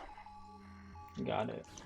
So, and now I think because you're not really prepared and you're only coming from one side, so this position is like super bad for you, because he can just move all his vultures in the top left of his army, and then all his tanks will crush you because you're not really reaching the tank, because you don't have that flank coming from the top right, for example. So what happens here is I think you realize that you're in a bad position, so you move back. But then you move everything on one spot, and you get your Arbiter EMP'd, and basically the whole army. Yep. Yeah, so that was the game. Yeah, this is already game. It's already over. And also, you're still not maxed. You really want to make sure, against this push, you want to make sure to attack the army in the earliest moment possible that you can flank him. So whenever he's like barely going into the middle and you can get a good flank on his army, you want to take that fight as soon as possible, because he will win that fight usually. So if he crushes your army, he is still very close to his base and very far from your base, so you have more time to remax. You get one more round of units out if you attack him when he's just moved out, like for example where his barracks is floating. If you flank him there from the bottom left and from the left and from the top and so on, you will have at least one more round of units until he's at your base. But now he's almost at your 3rd base, or at your 4th base already. So here you don't have time to remix, so you're still not maxed, and that's a problem. Let's check your gateways. Yeah, okay, you're making you're not using 6 gateways, so yeah, those are really the important things, that you get a nice flanking position.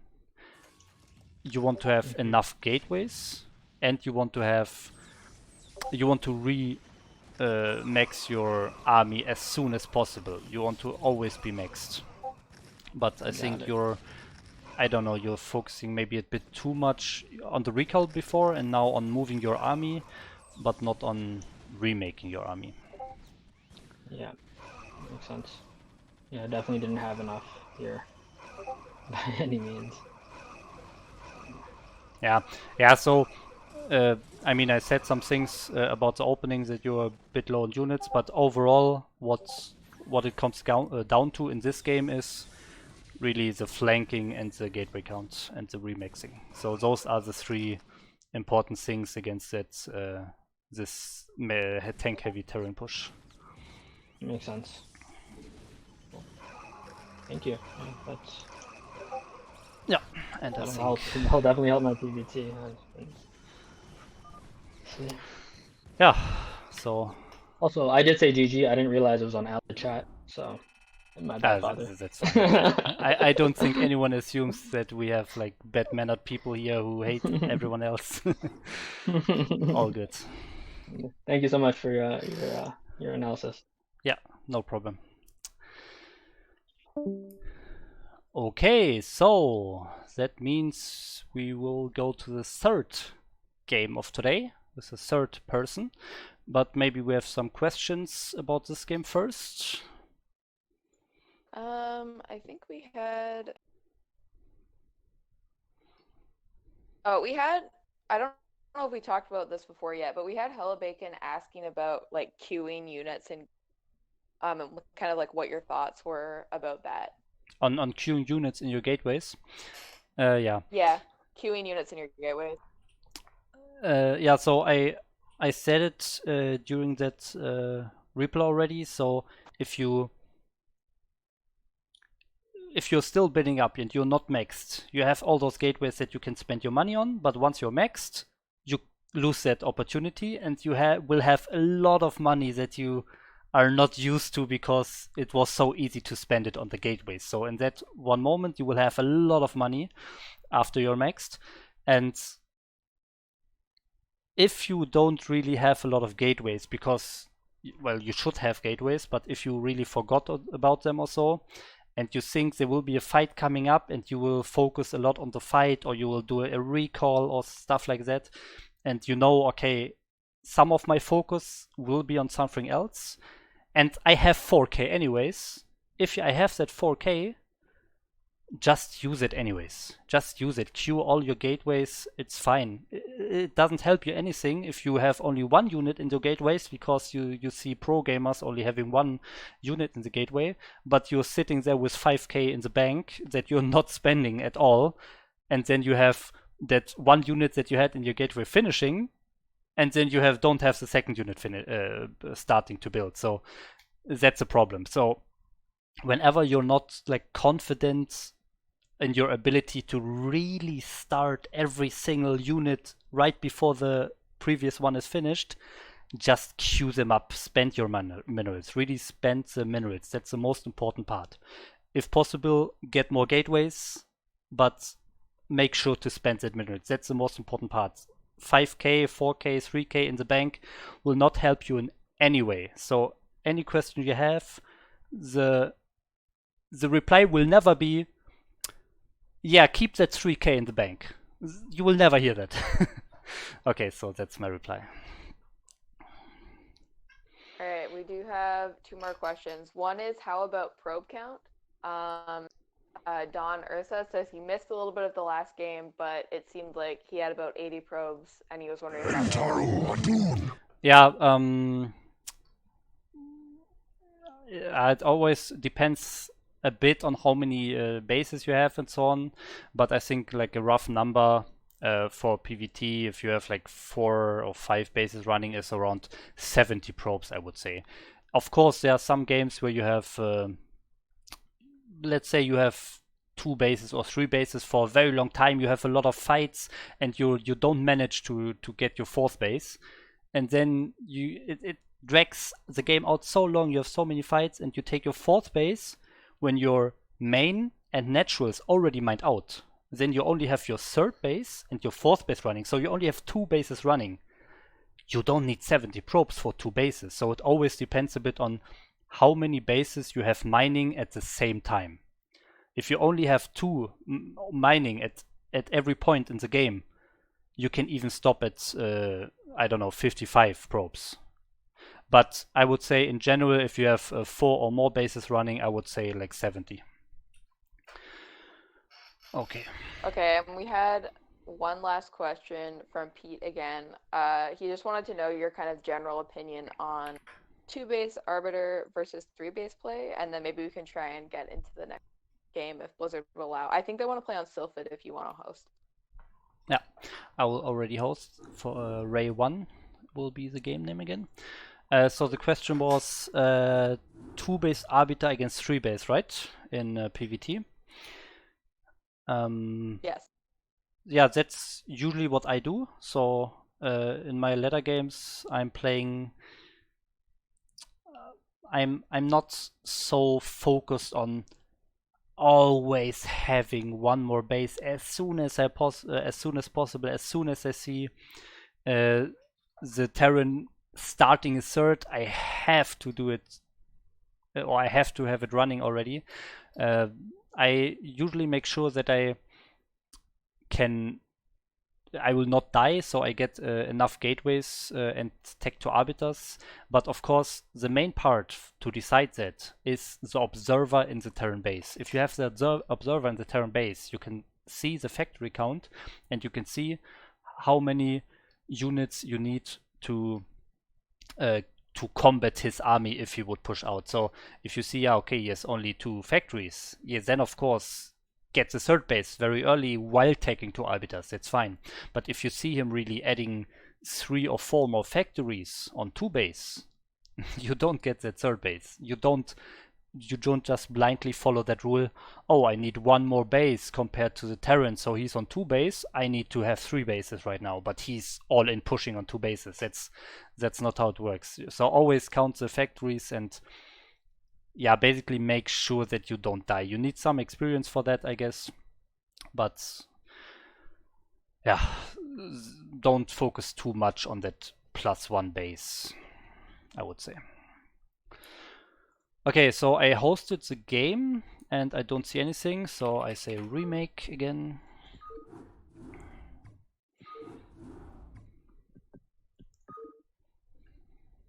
Let's see if it works this time. Yes, okay, nice. You're on Europe server, right? Oh yeah. Are they on? Ah yeah, they're also on Europe. All good.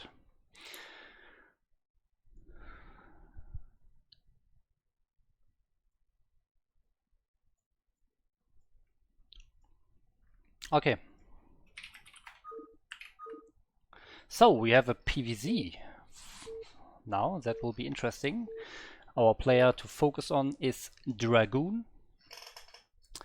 And we have Dragoon here sitting on the top of the map near Sylphid again in green.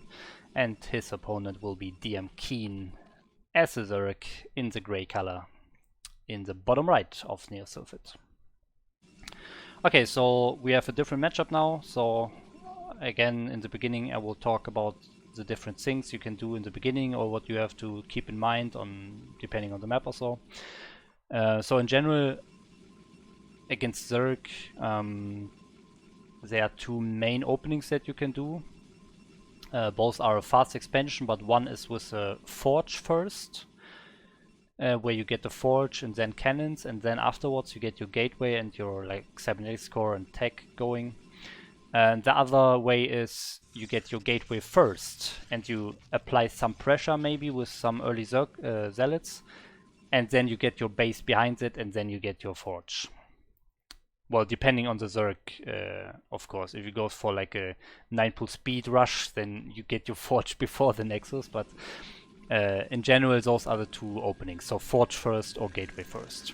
I have to say the gateway first needs a lot of experience and a lot of like knowledge about the Zerg circling timings. So that's a bit, I would say, a bit more advanced build. So if you're not sure what you should do, just go for that forge opening. That's safer and usually fine. Yeah, so we'll see what's happening now. So of course, one of the main things in the beginning of a PvZ is that you want to keep your probe alive. You want to see if he's expanding or whether he's expanding, whether he's taking a third base. You want to see the pool timing, you want to see the gas timing, you want to see the lair timing if you keep your probe alive for that long. And of course, blocking the hatchery is always nice, but make sure you don't lose your probe. That hurts you usually more than the delay of the hatchery. If you lose your probe, send another one. That's it. That's how it works. You need that scout information. So now there will be the first Zerglings, and you have to make sure to keep that probe alive, because this is the moment where the Zerg decides what he wants to do. Will he go for third base? We see that here. Will he go for that fast gas? Will he go for 1 gas or 2 gas even? If he wants to go fast muter, he needs 2 gas, for example. So you want to see that. You also want to see if he... you want to make sure that he's not going for a super fast Hydra rush to kill you right away. And you can do that by keeping your probe alive and making sure that he can't just put down a Hydrolystan in the dark, basically. So that is a very important part of early game PvZ. Scouting against Zerg is one of the most important things. Okay, but enough of that. I think you got it. So let's now focus on the build here. So yeah, he got the cannon because he saw the pull was done, so that's fine. You can check the amount of Zerglings he's building. If you see only 2 Zerglings spawning, it can be fine to make the gateway first and delay the cannon. But to be honest, if you're not sure, if you're not experienced enough, then just get the cannon to be safe. If he has like 6 Zerglings, yes, get the cannon first and then the gateway. And then of course you get your gas and your cybernetics core. Yeah, what he's doing, he's keeping his probe life very nicely, but he's not scouting with it. He's just running around in the main base. Okay, just now he's scouting the lair. So that was maybe a bit late. So he could have scouted that lair a bit earlier, but still good job on keeping the probe alive. Against 6 Zerglings, of course, it's a bit harder, but I mean, you see the gateway, the gas being taken, and if the gas is being taken, it only needs like, I don't know, 15-20 seconds until that 100 gas is mined. So 100 gas is usually the time where the Zerg will invest in any tech. So then should be the lair coming up, so you want to scout that. Also, I don't think he scouted the third base, so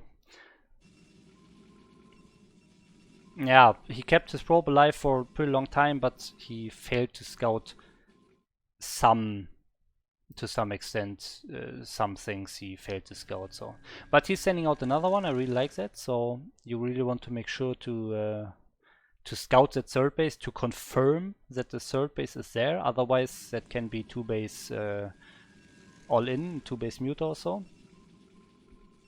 And then of course you have the 2 options in your main. You can go for like fast speed zealots, or you can go for the Corsair. Corsair is usually the safest thing you can do, and also the thing I would suggest you to do.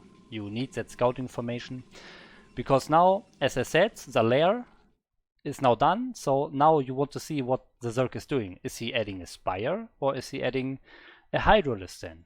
Like, what is he using his lair for? What is he making? How many drones he's making? So you need all that scout information to really play a good game against the Zerg player.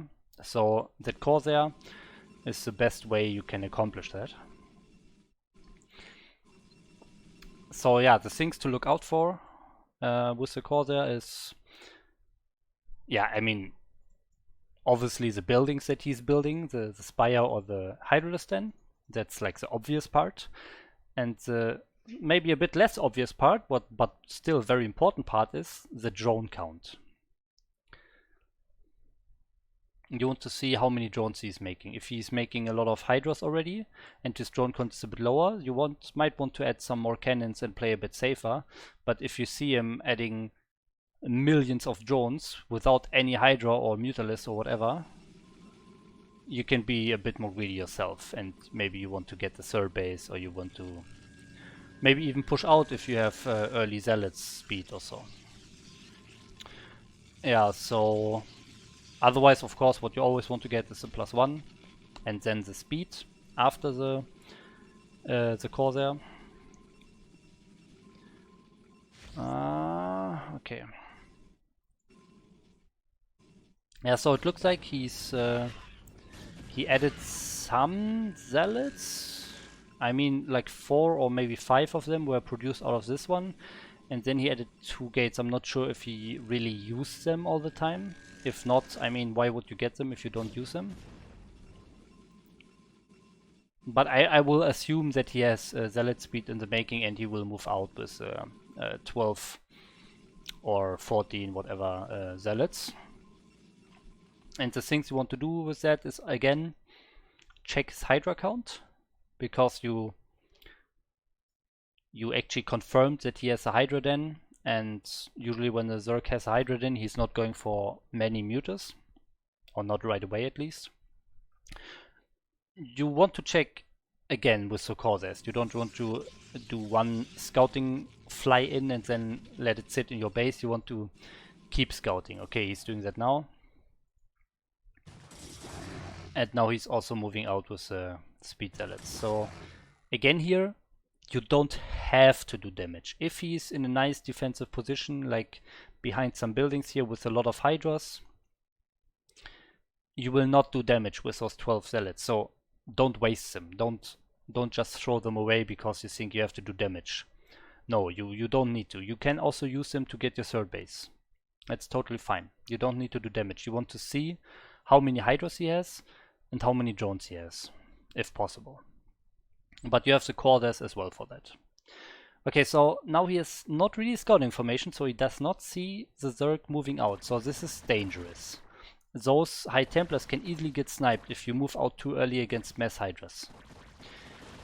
Ah, that's not a good storm. You have to go back. You have to go back here. I don't think you can take that fight. That's too many Hydras for an army with only 2 storms. So this was actually, he was out in the middle of the map too early. He did not see the Hydra count. He did not scout with Corsairs all the time, so he did not see the Hydra count, and because of that he moved out too early against too many Hydras. So if you see so many Hydras, you want to wait for like 4 or 5 storms and then move out. It's fine to stay in your base a bit longer, but get a bigger army, because the bigger your army is, the better it is to fight Hydras. If you are fighting a lot of Hydras with small amounts of units, they can more easily micro around your units and snipe High Templars or dodge storms or so on. So keep that in mind. Check the Hydra count, and if he has too many Hydras, then stay in your base and get some more storms before you move out. Yeah, so now he had to cancel that expansion. I kind of feel like he did not have enough High Templars. Yeah, okay, now he has 5 and he lost 2 basically. Yeah, I mean, I don't know, if he's a bit more defensive, he could have maybe even hold that third base with this additional reinforcement. So yeah, okay, he's trying to get that ninja base now. Okay, so another thing that can happen in mid-game, getting supply blocked, but that's not what I mean. Okay, supply block and a lot of minerals. 1k minerals on 2 bases should never happen. Never happen. Get more gateways, just get 6 pylons at once, you know? Just make sure you don't get supply blocked and you can make units all the time. Don't have overmins, even if it means getting 6 pylons at once. It does not matter. You're not a bad player if you make too many pylons all at once. You're a bad player if you get supply blocked, okay? But what I want to say is, a lot of Zergs, especially on the higher level, I would say, they see how much anti you have. They see you did not continue to make Corsairs, and they see you don't have a lot of goons. So there could be like 12 Mutalisks now, and just snipe all your High Templars. You can't do anything against it, and then you lose everything. So you want to get more goons early, or you want to make more Corsairs? Okay, so I mean, he's lucky that the Zerg is not scouting this. Maybe transferring probes is too dangerous here, I would say. But at least he has it. But get your gas. When you have a base, get your gas. Against Zerg, the most important thing is the gas. So always get that gas. Okay, now he's doing it. Nice. Okay, and then another thing you have to keep in mind in mid-game is don't forget your robotics. It can happen even if there are, especially if there are some more fighting going on, if you don't lose the first fight so hard and it's a bit more even and you have a lot of action maybe, it's very easy to forget your robotics. Like, I do that myself very often and lose games because of that, but that can really hurt, so make sure to get that robotics. Hella Bacon 480 quoting me here, you aren't a good player if you get supply blocked. I think, to be honest, I said you're a bad player if you get supply blocked, so please get that right. Okay, so I mean, there's no pressure coming out here. There's no attacks here, no harassment. So if you are not sure what you can do with your army, for example, if the Zerg is like camping on lurkers, he's not moving out, he's just waiting for you to run in, he has his bases, maybe he has some sunkens and lurkers here as well. Like Keen does not have it here, but some Zergs have.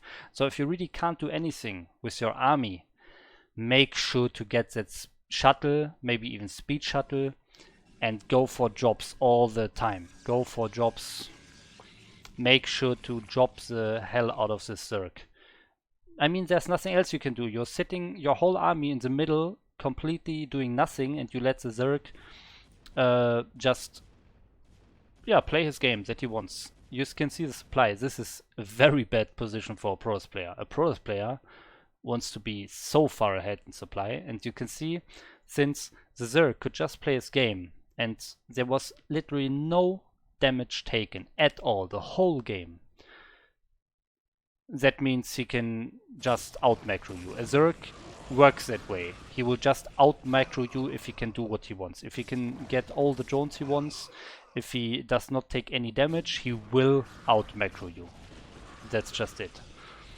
So you have to find ways to do some damage, and if you can't do it with your army, do it with drops. Do it with Dark Templar drops. You can get some late Corsair switch. You can get like 6 Corsairs or so and maybe snipe some Overlords. If you just fly in the main, you can here, for example, there are always a bit of Hydras, but if you have like 6 Corsairs, you can easily snipe a lot of Overlords. And if you do that, you can also add the Dark Templar drop in the main base, for example, and just make sure the Overlords are not going to the main base by parking the Corsairs here while you drop Dark Templars here. So yeah, just do something. Don't just sit in the middle and do nothing, you know? I mean, yes, he has that Dark Archon, but you will see he will just get crushed. The supply is just too far in the favor of the Zerg.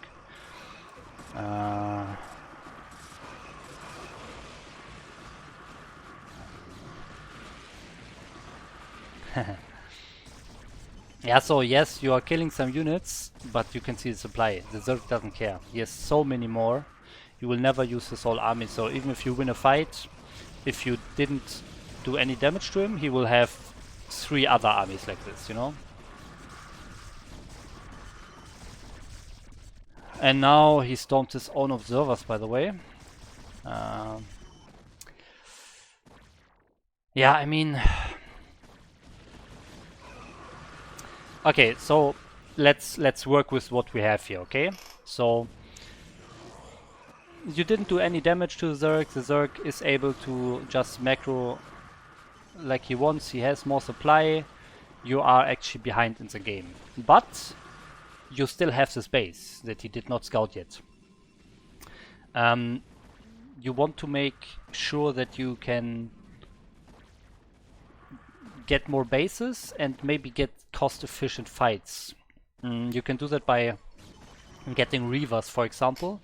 Just expand more. So instead of letting your army sit in the middle of the map doing nothing, you can use it to get more expansions and defend the expansions with your army. So usually if you are in the defensive position against the Zerg, then you can get effective trades.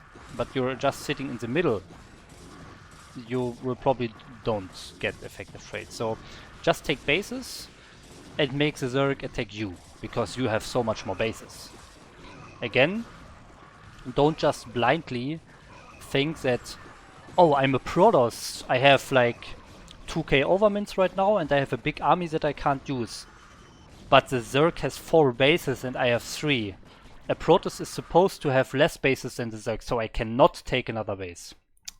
That's bullshit, you know? Just spend your minerals and get more bases if you don't find another use for your army. And just stay in a defensive position, get some Reavers, put some High Templars in your behind your cannons here, for example. Put 2 Templars that have 4 storms. That increases your effectivity so much, okay? So much. So just take more bases and be in a good, effective defensive position. So that's how you can use your units as well, if you can't attack into them. So make sure to increase your effectivity, and if possible, try to split the map, so then you will win in the very long run and starve the Zerg out, basically. By making more effective trades than the Zerg. So that's another way you can win against the Zerg if the early and mid game goes a bit wrong, you know? Yeah, but to be honest, this game is over. You can see the supply. The main is mined out, the natural is almost mined out. He has just nothing left. So overall, he is losing this game because he was way too passive during the whole game. And he moved out too early in the beginning and lost his first 2 Templars basically for free. I mean, with such low unit counts, he can easily dodge the storms, and the storms maybe killed 3 Hydras, and then he lost 2 Templars, and that meant also that he can't. He has to delay his move out, and he has to cancel his third base. So from that point on, it already went way downhill.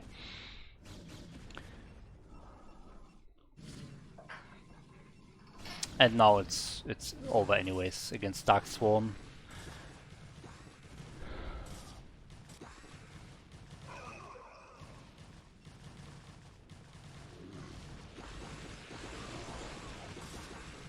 You can see the Zerg is overrunning 2 bases here at the same time and attacking into your natural. So at this point the Zerg is so far ahead that he can do 3 things at once and basically win everything.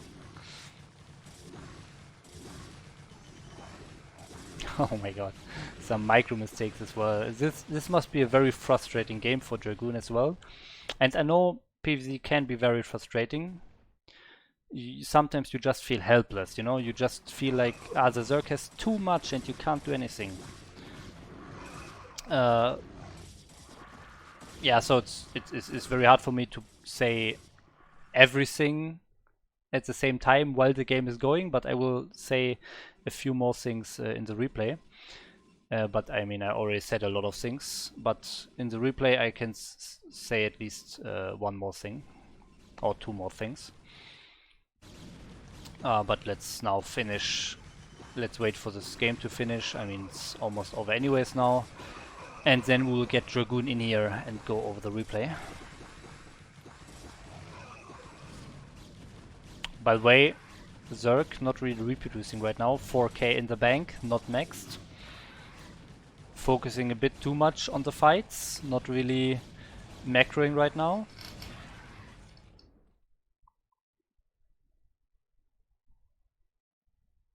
Yeah, so he has 9 gates, 10 gates here.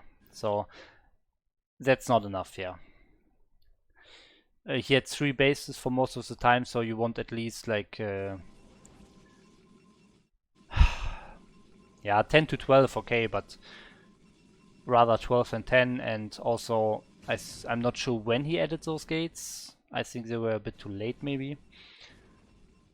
But overall, I mean, he does not have overmints. We'll take a closer look on the replay again on that. Maybe he had some overmints in the middle of the game, but that's not really the main part why this game went wrong, I would say.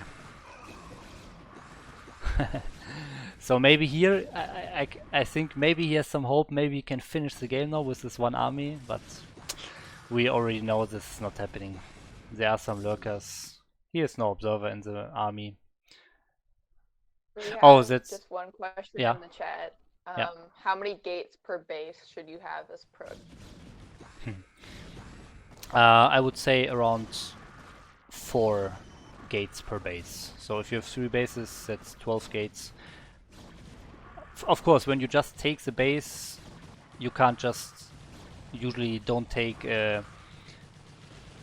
4 gateways immediately, because if you get, for example, a fast third base, it will not be saturated. You have to make some more probes before you can really saturate 3 bases. So then you might delay the gateways slight bit. You add one and then you add another one and another one. But overall, if you have 3 saturated bases, you should have like 12 gates at least.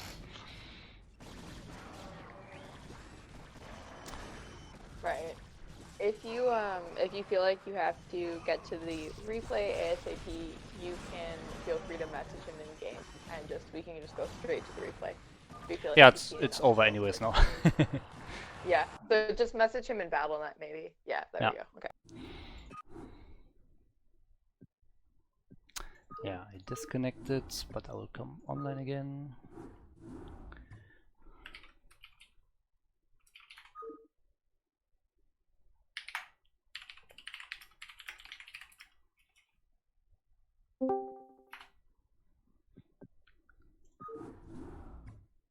And I think we have Dragoon here in the Discord channel. Hi, welcome. I cannot hear you so far if you're speaking.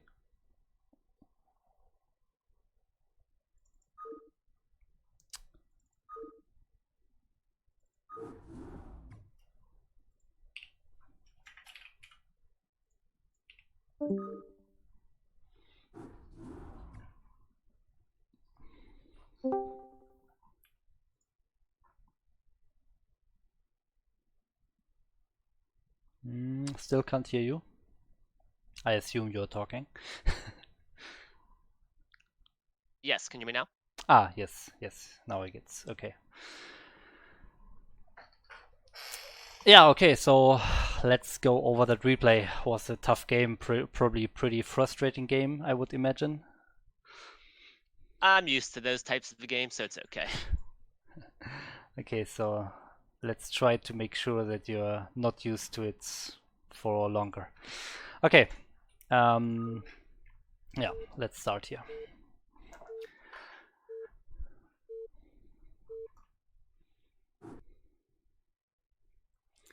Yeah, okay, I will go over the beginning a bit more quickly, except you have some specific questions. We can talk about that now.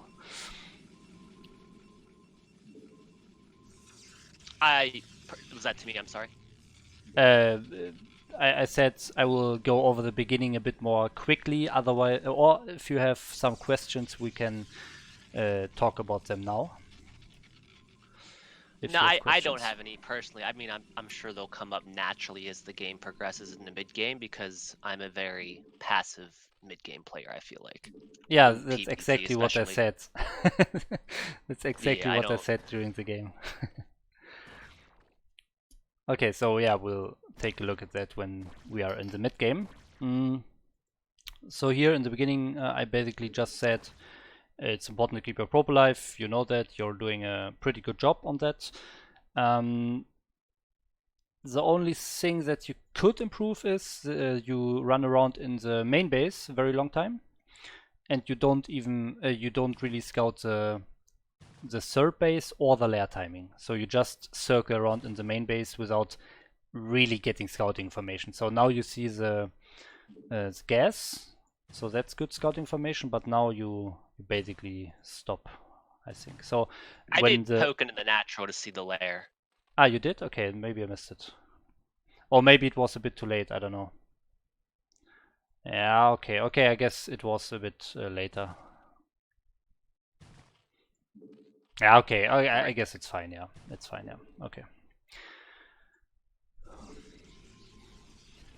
Okay, then obviously most commonly gets a core there to get some additional scouting to see what he's doing after the lair is done, if he's going for Mutalisks or Hydras.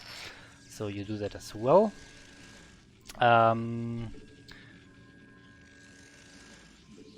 So yeah, okay, I wanted to mention one thing here. If you make zealots all the time in your gateway, and I think it's a good idea to do that, it's also very good to just poke out. Go out of your base. You can see he only has 6 Zerglings, especially if your Corsair is coming to the base of the Zerg. You see, okay, he does not really have a lot of units, but in general I would say once you have like 4 zealots, that's usually enough to easily kill the initial Zerglings, so he has to run away. And just by moving out, you force him to make additional units. So you force him to make not drones, basically. So whenever you feel like you have the unit advantage, just move out, go to the Zerg base, and move back to your base again. You don't even have to do damage. You don't even have to kill anything or to really commit to anything. You just move out to the Zerg half of the map, or third of the map in this case, and that already did damage. That already did damage because he had to use to make units that he is not using. So that's one thing that you can be a bit more active on. So just make sure you don't run into 2 Sunkens or so with that for zealots, but overall you should always use it. Sometimes you can even force the Zerg to make a Sunken or so if he doesn't have the Hydralisk den yet. So if you get those 4 zealots or 3 zealots early and you move out early, sometimes they even build a Sunken. So they lost minerals, they lost a drone, and sometimes they even make Zerglings, so that's perfect for you. So be a bit more active with your initial zealots. Okay, so now you have that +1 speed timing. Okay, second upgrade going. Yeah, here, I mean, again, I think you're doing that as well. You want to move out. You want to pretend that you will commit and attack him. But if you see that he has a lot of Hydras, or he has maybe Sunkens and he's in a good position behind his hatcheries, behind his buildings, behind his evolution chamber, whatever, and you can't really do damage, then just go to his base and move back. Just make him scared. Make him make units and not drones. So that's always a very basic rule against Zerg in the whole game, at every phase of the game. Okay, so here, let me rewind a little bit here. I want to see your Corsair. So you did. You used your first Corsair that's in your base right now, on top of your 2 gateways in your base. You use that to scout the Zerg base, and now you're letting it sit in your base for a very long time. Or, yeah, you're not really scouting the Zerg anymore at this point. Okay, now of course you're moving it away from the Scorch, but you should always fly out to the Zerg again. You are faster than Scorch, and if he doesn't see you, he will not intercept your Corsair, so you don't need to be scared about that. Just move in the Zerg base. What you want to look out for is how many Hydras he's making, or if he's making more Hydras or if he's making more drones, for example. If he's going for a lot of Hydras, then that tells you that you should not move out when you only have 1 or 2 storms. You should get a few more Templars before you move out. And this is exactly basically what happens here, that you move out a bit too early. He has a bit too many Hydras, but you didn't see that. So you have, right now you have no scouting information from the whole Zerg base, from his unit count and so on. And you also don't see the army even move out. So yeah, your army is basically outside now, and you only have 2 storms, but he has a big amount of Hydras, and that should not happen. You don't want to lose those High Templar. So you're not winning this fight, and you will lose those High Templars almost 100% if you move out too early against a lot of Hydras. I mean, yes, you kill like 5 Hydras, I think, but losing those 2 Templars is not worth it. And this also means that you have to cancel your third now, so that's unfortunate.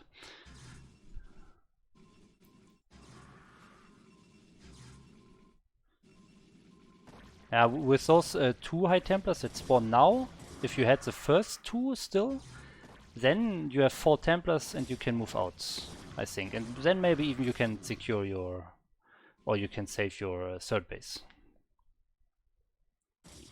But sadly, you cancel it because he has too many units because of the first fight. And now that's a pretty bad position. At least you're getting that hidden base on the left. Yeah, I figured I wasn't going to be able to keep that third if it morphed in. Yeah, so now you have 5 Templars, now it's fine to move out.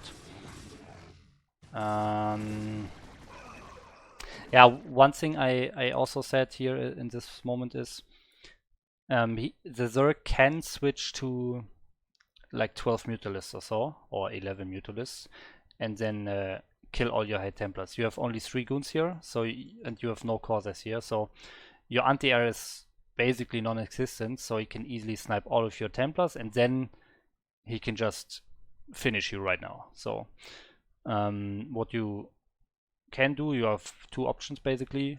Get some more Corsairs. Where are the Corsairs, by the way? Did you lose them? Yeah, they die when he attacked my third. The 2 okay. got aggroed by the Overlords, and then he sniped them. This is a thing that happens quite often in PvZ, in my PvZs at least. I think also in other PvZs.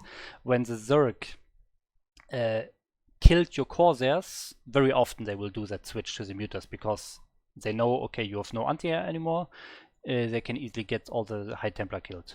So when that happens, make sure you get your ranged Dragoons and like at least, I don't know, 8 or so before you move out if you have no Corsairs left. Or if you have Corsairs left, you can move out a bit earlier, or you can also get some more Corsairs if you lost them, or if you only have 1 or so, you can get some more Corsairs instead of goons as well. But yeah, basically make sure that you have enough anti-air, and 12 Mutalisks would not kill all of your High Templars for free. Okay.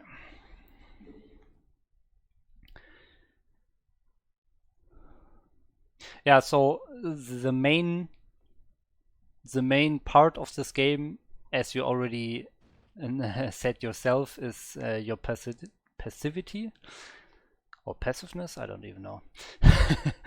It's a very long time you were just sitting with your army in the middle of the map and basically did nothing. So there are different Zergs. Some Zergs are very aggressive with Hydra Ling, and they look for fights. They want to attack your bases. They want to attack your army. They want to just basically win the game with attacking with mass Hydras. And there are some Zergs who go for that more defensive, more passive, economy heavy style with some lurkers. They camp on lurkers. Some even add some sunkens and spores and so on. And yeah, I hate it as well. It's very frustrating to play against, because if you just lose your army one time because you just run in to mass lurkers, then you will lose. So at least you did not do that, so that's good. But yeah, so that kind of brings up his position at side of his nat. How if I wanted to go into his nat, I'd just be met with a barrage of lurker hydras. Yeah, exactly. So there's just no way that's going to be broken essentially without heavy losses. Yeah. And like you were saying, a lot of the other games are, for instance, his 7 o'clock position would be sunken sword lurker up on the ramp, and you just can't break into that either. Exactly. So not in this game specifically, but a lot of the times. Yes, I know those games. So yeah, you definitely don't want to just run into a mass lurker field. So that's the easiest way to throw away a game. But what else can you do? So you just sit there in the middle of the map with your big army. So you want to look for things you can do with it. If you cannot attack with the army, what can you do? You can use it to defend. So just get more bases early. So you're getting this 4th base, but get it even earlier. Get that 5th base there on the top left high ground as well. and just make sure to use your army in the rather defensive position, because if you take a lot of expansions, if you match the number of expansions that the Zerg has, if you get like even more, one more now, you have one more than the Zerg. And I mean, you know, the people say Zerg should have more expansions, but if you take one more now, he has to come to you. So you can be in a very nice prepared defensive position, and he has to come to you. Otherwise, you will just get like everything you need. And what you can do that if it doesn't really work, if you don't really have success, if he just kills you anyways or so, or if he splits his attention to multiple bases, he attacks there, he attacks there, he attacks there, and you're not really split up your army correctly, you're not really, you don't really have enough defense in every single position because you are taking so much bases, so you have more positions to defend. What you can do is get Reavers. That always helps you to play that defensive base heavy style that you need to play against this lurker camping Zerg style. So yeah, you want to basically accomplish to split the map in half if possible in the long run, and by having Reavers, having a lot of storms, being more defensive, you can just get more effective trades. So in the end, in the long run, you will just have more resources available than he has, because he's just throwing units at you and you are defending it, and you both have the same number of bases in total, so you win the game.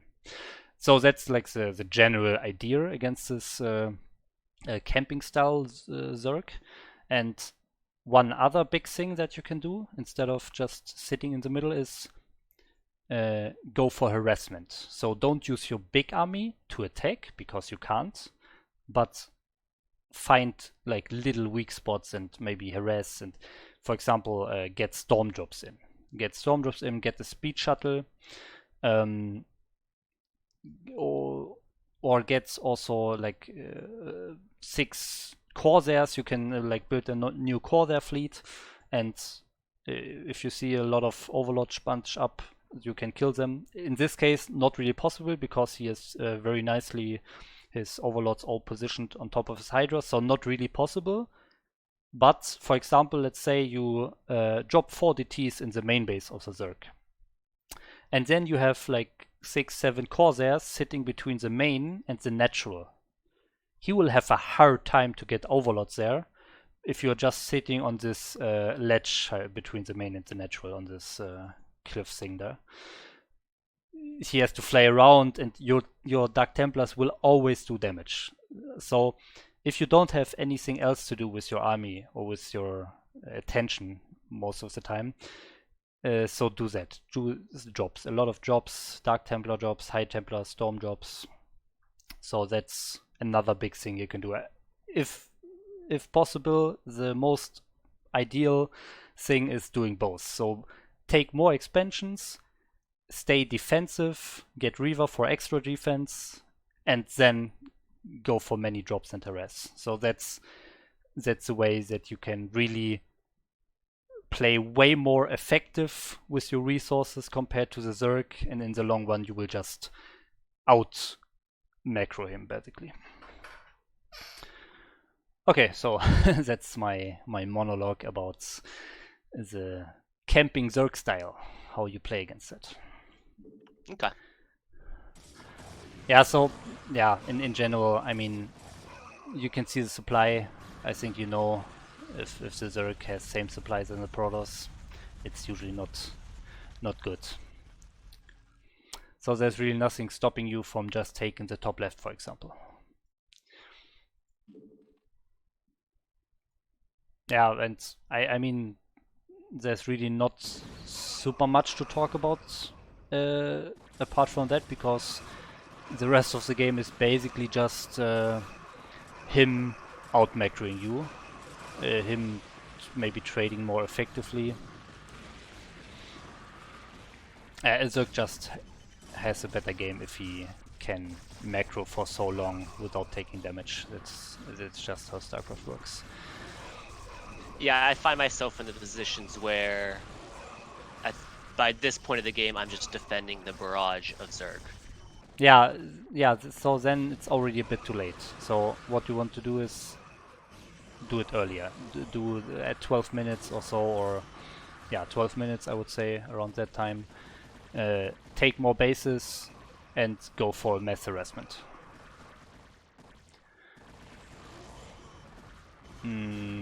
Yeah, let me actually rewind to 12 minutes. So that's usually the time where you notice, okay, he's going for that lurker camping style. So when he has the first lurkers and he sets them up in the position, then you know, okay, he's going for that style. I know how to play. I know how to take more expansions. I know that I need to harass more with shuttles and corsairs and so on. So yeah, this is almost perfect on 12 minutes. You can see it here. So now you can see all the lurkers setting up. You can see that he's not really planning to attack, but he's just burrowing them in the defensive position. So if you scout that here, that's exactly like 12 minutes. Then you know how to steer the game in your direction, basically. But if you don't start now, if you don't already get your shuttle speed, you don't get an additional base right now, you don't produce it for Dark Templars or High Templars and load them up in a shuttle and fly, if you wait like 3 more minutes, it can already be a bit too late. So you really want to make sure to realize that he's going for that passive camping style as soon as possible and react as soon as possible. Okay, so now I will just continue again.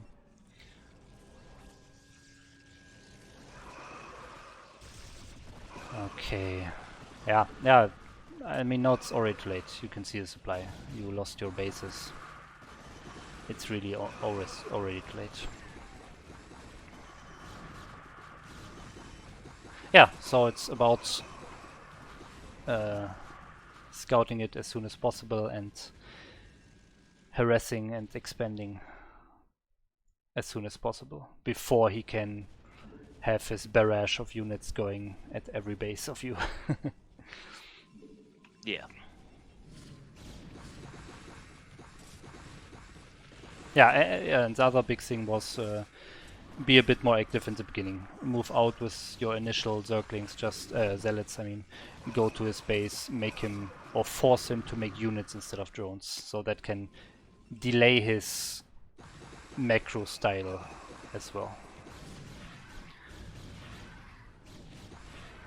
Yeah, that's pretty much all I have to say for this game.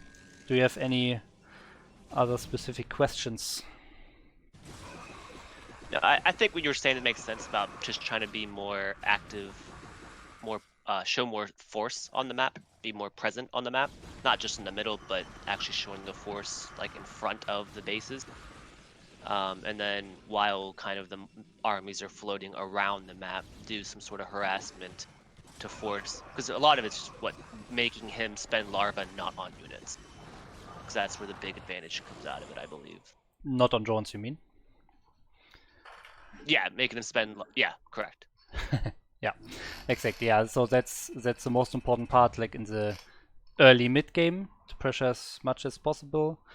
And if it's already late game, already like after 12 minutes, you're already like 120 supply or more, then really take more bases, go a bit more defensive to get more effective trades against his army, because he runs into you and you can prepare and have nice storms if he attacks into you, and yeah, harass with shuttles. Okay, thank you very much.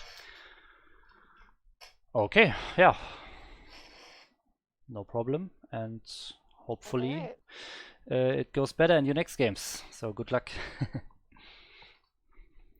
I'll let you know when I beat Keen in a year from now. Okay. I hope it Thank goes you all very sooner. much. Yep, no problem. All right, I think that brings our stream to a close for today. Thank you everyone for tuning in. Thank you so much to the 3 players that we had for playing, and of course to MasterReY for helping us all out here with some Protoss knowledge. I think he did an excellent job, so make sure you show him the support. Thanks for tuning in. The VOD will be available probably on his Twitch, and we'll get it uploaded to the CPL YouTube as this coming week, make sure you tune in on Thursday for the match of the week at 6 p.m. EDT on the CPL Twitch channel, and that'll be casted by Sat0 and somebody else to be determined.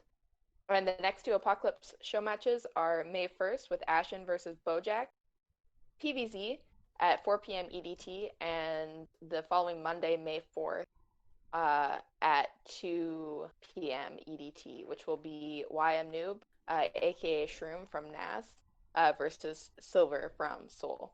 So that will be a TV. And yeah, thanks for doing this. Really appreciate it. Yeah, so thank you for organizing this, for the idea as well. I think it's a nice little concept that helps people improve. So very good. Thank you as well. Yeah. Okay, so yeah, that's it, guys. One last thing. Thank you so much. That was great. Yeah, I think it was pretty good. Yeah. I feel like we got some good things out of the games, and I hope everyone can improve their games from that. Yeah, one last thing for anyone who does not know me or follow me usually, I am streaming StarCraft myself on A rank every weekend, so if you want to follow me or see some other Protoss laddering on A rank, I'm always also explaining stuff like I did here. I always try to integrate that into my stream as well. So if you like that, leave a follow and tune in on weekends if you want to support me. So thank you. And I think with that, we will stop the stream. So bye bye everyone. Good night if you're in Europe, and good afternoon for the Americans. Yeah, and basically check CPL on everything they are doing. It's like one of the biggest, greatest things for the scene, especially for new players. So thanks everyone working there, and now bye bye.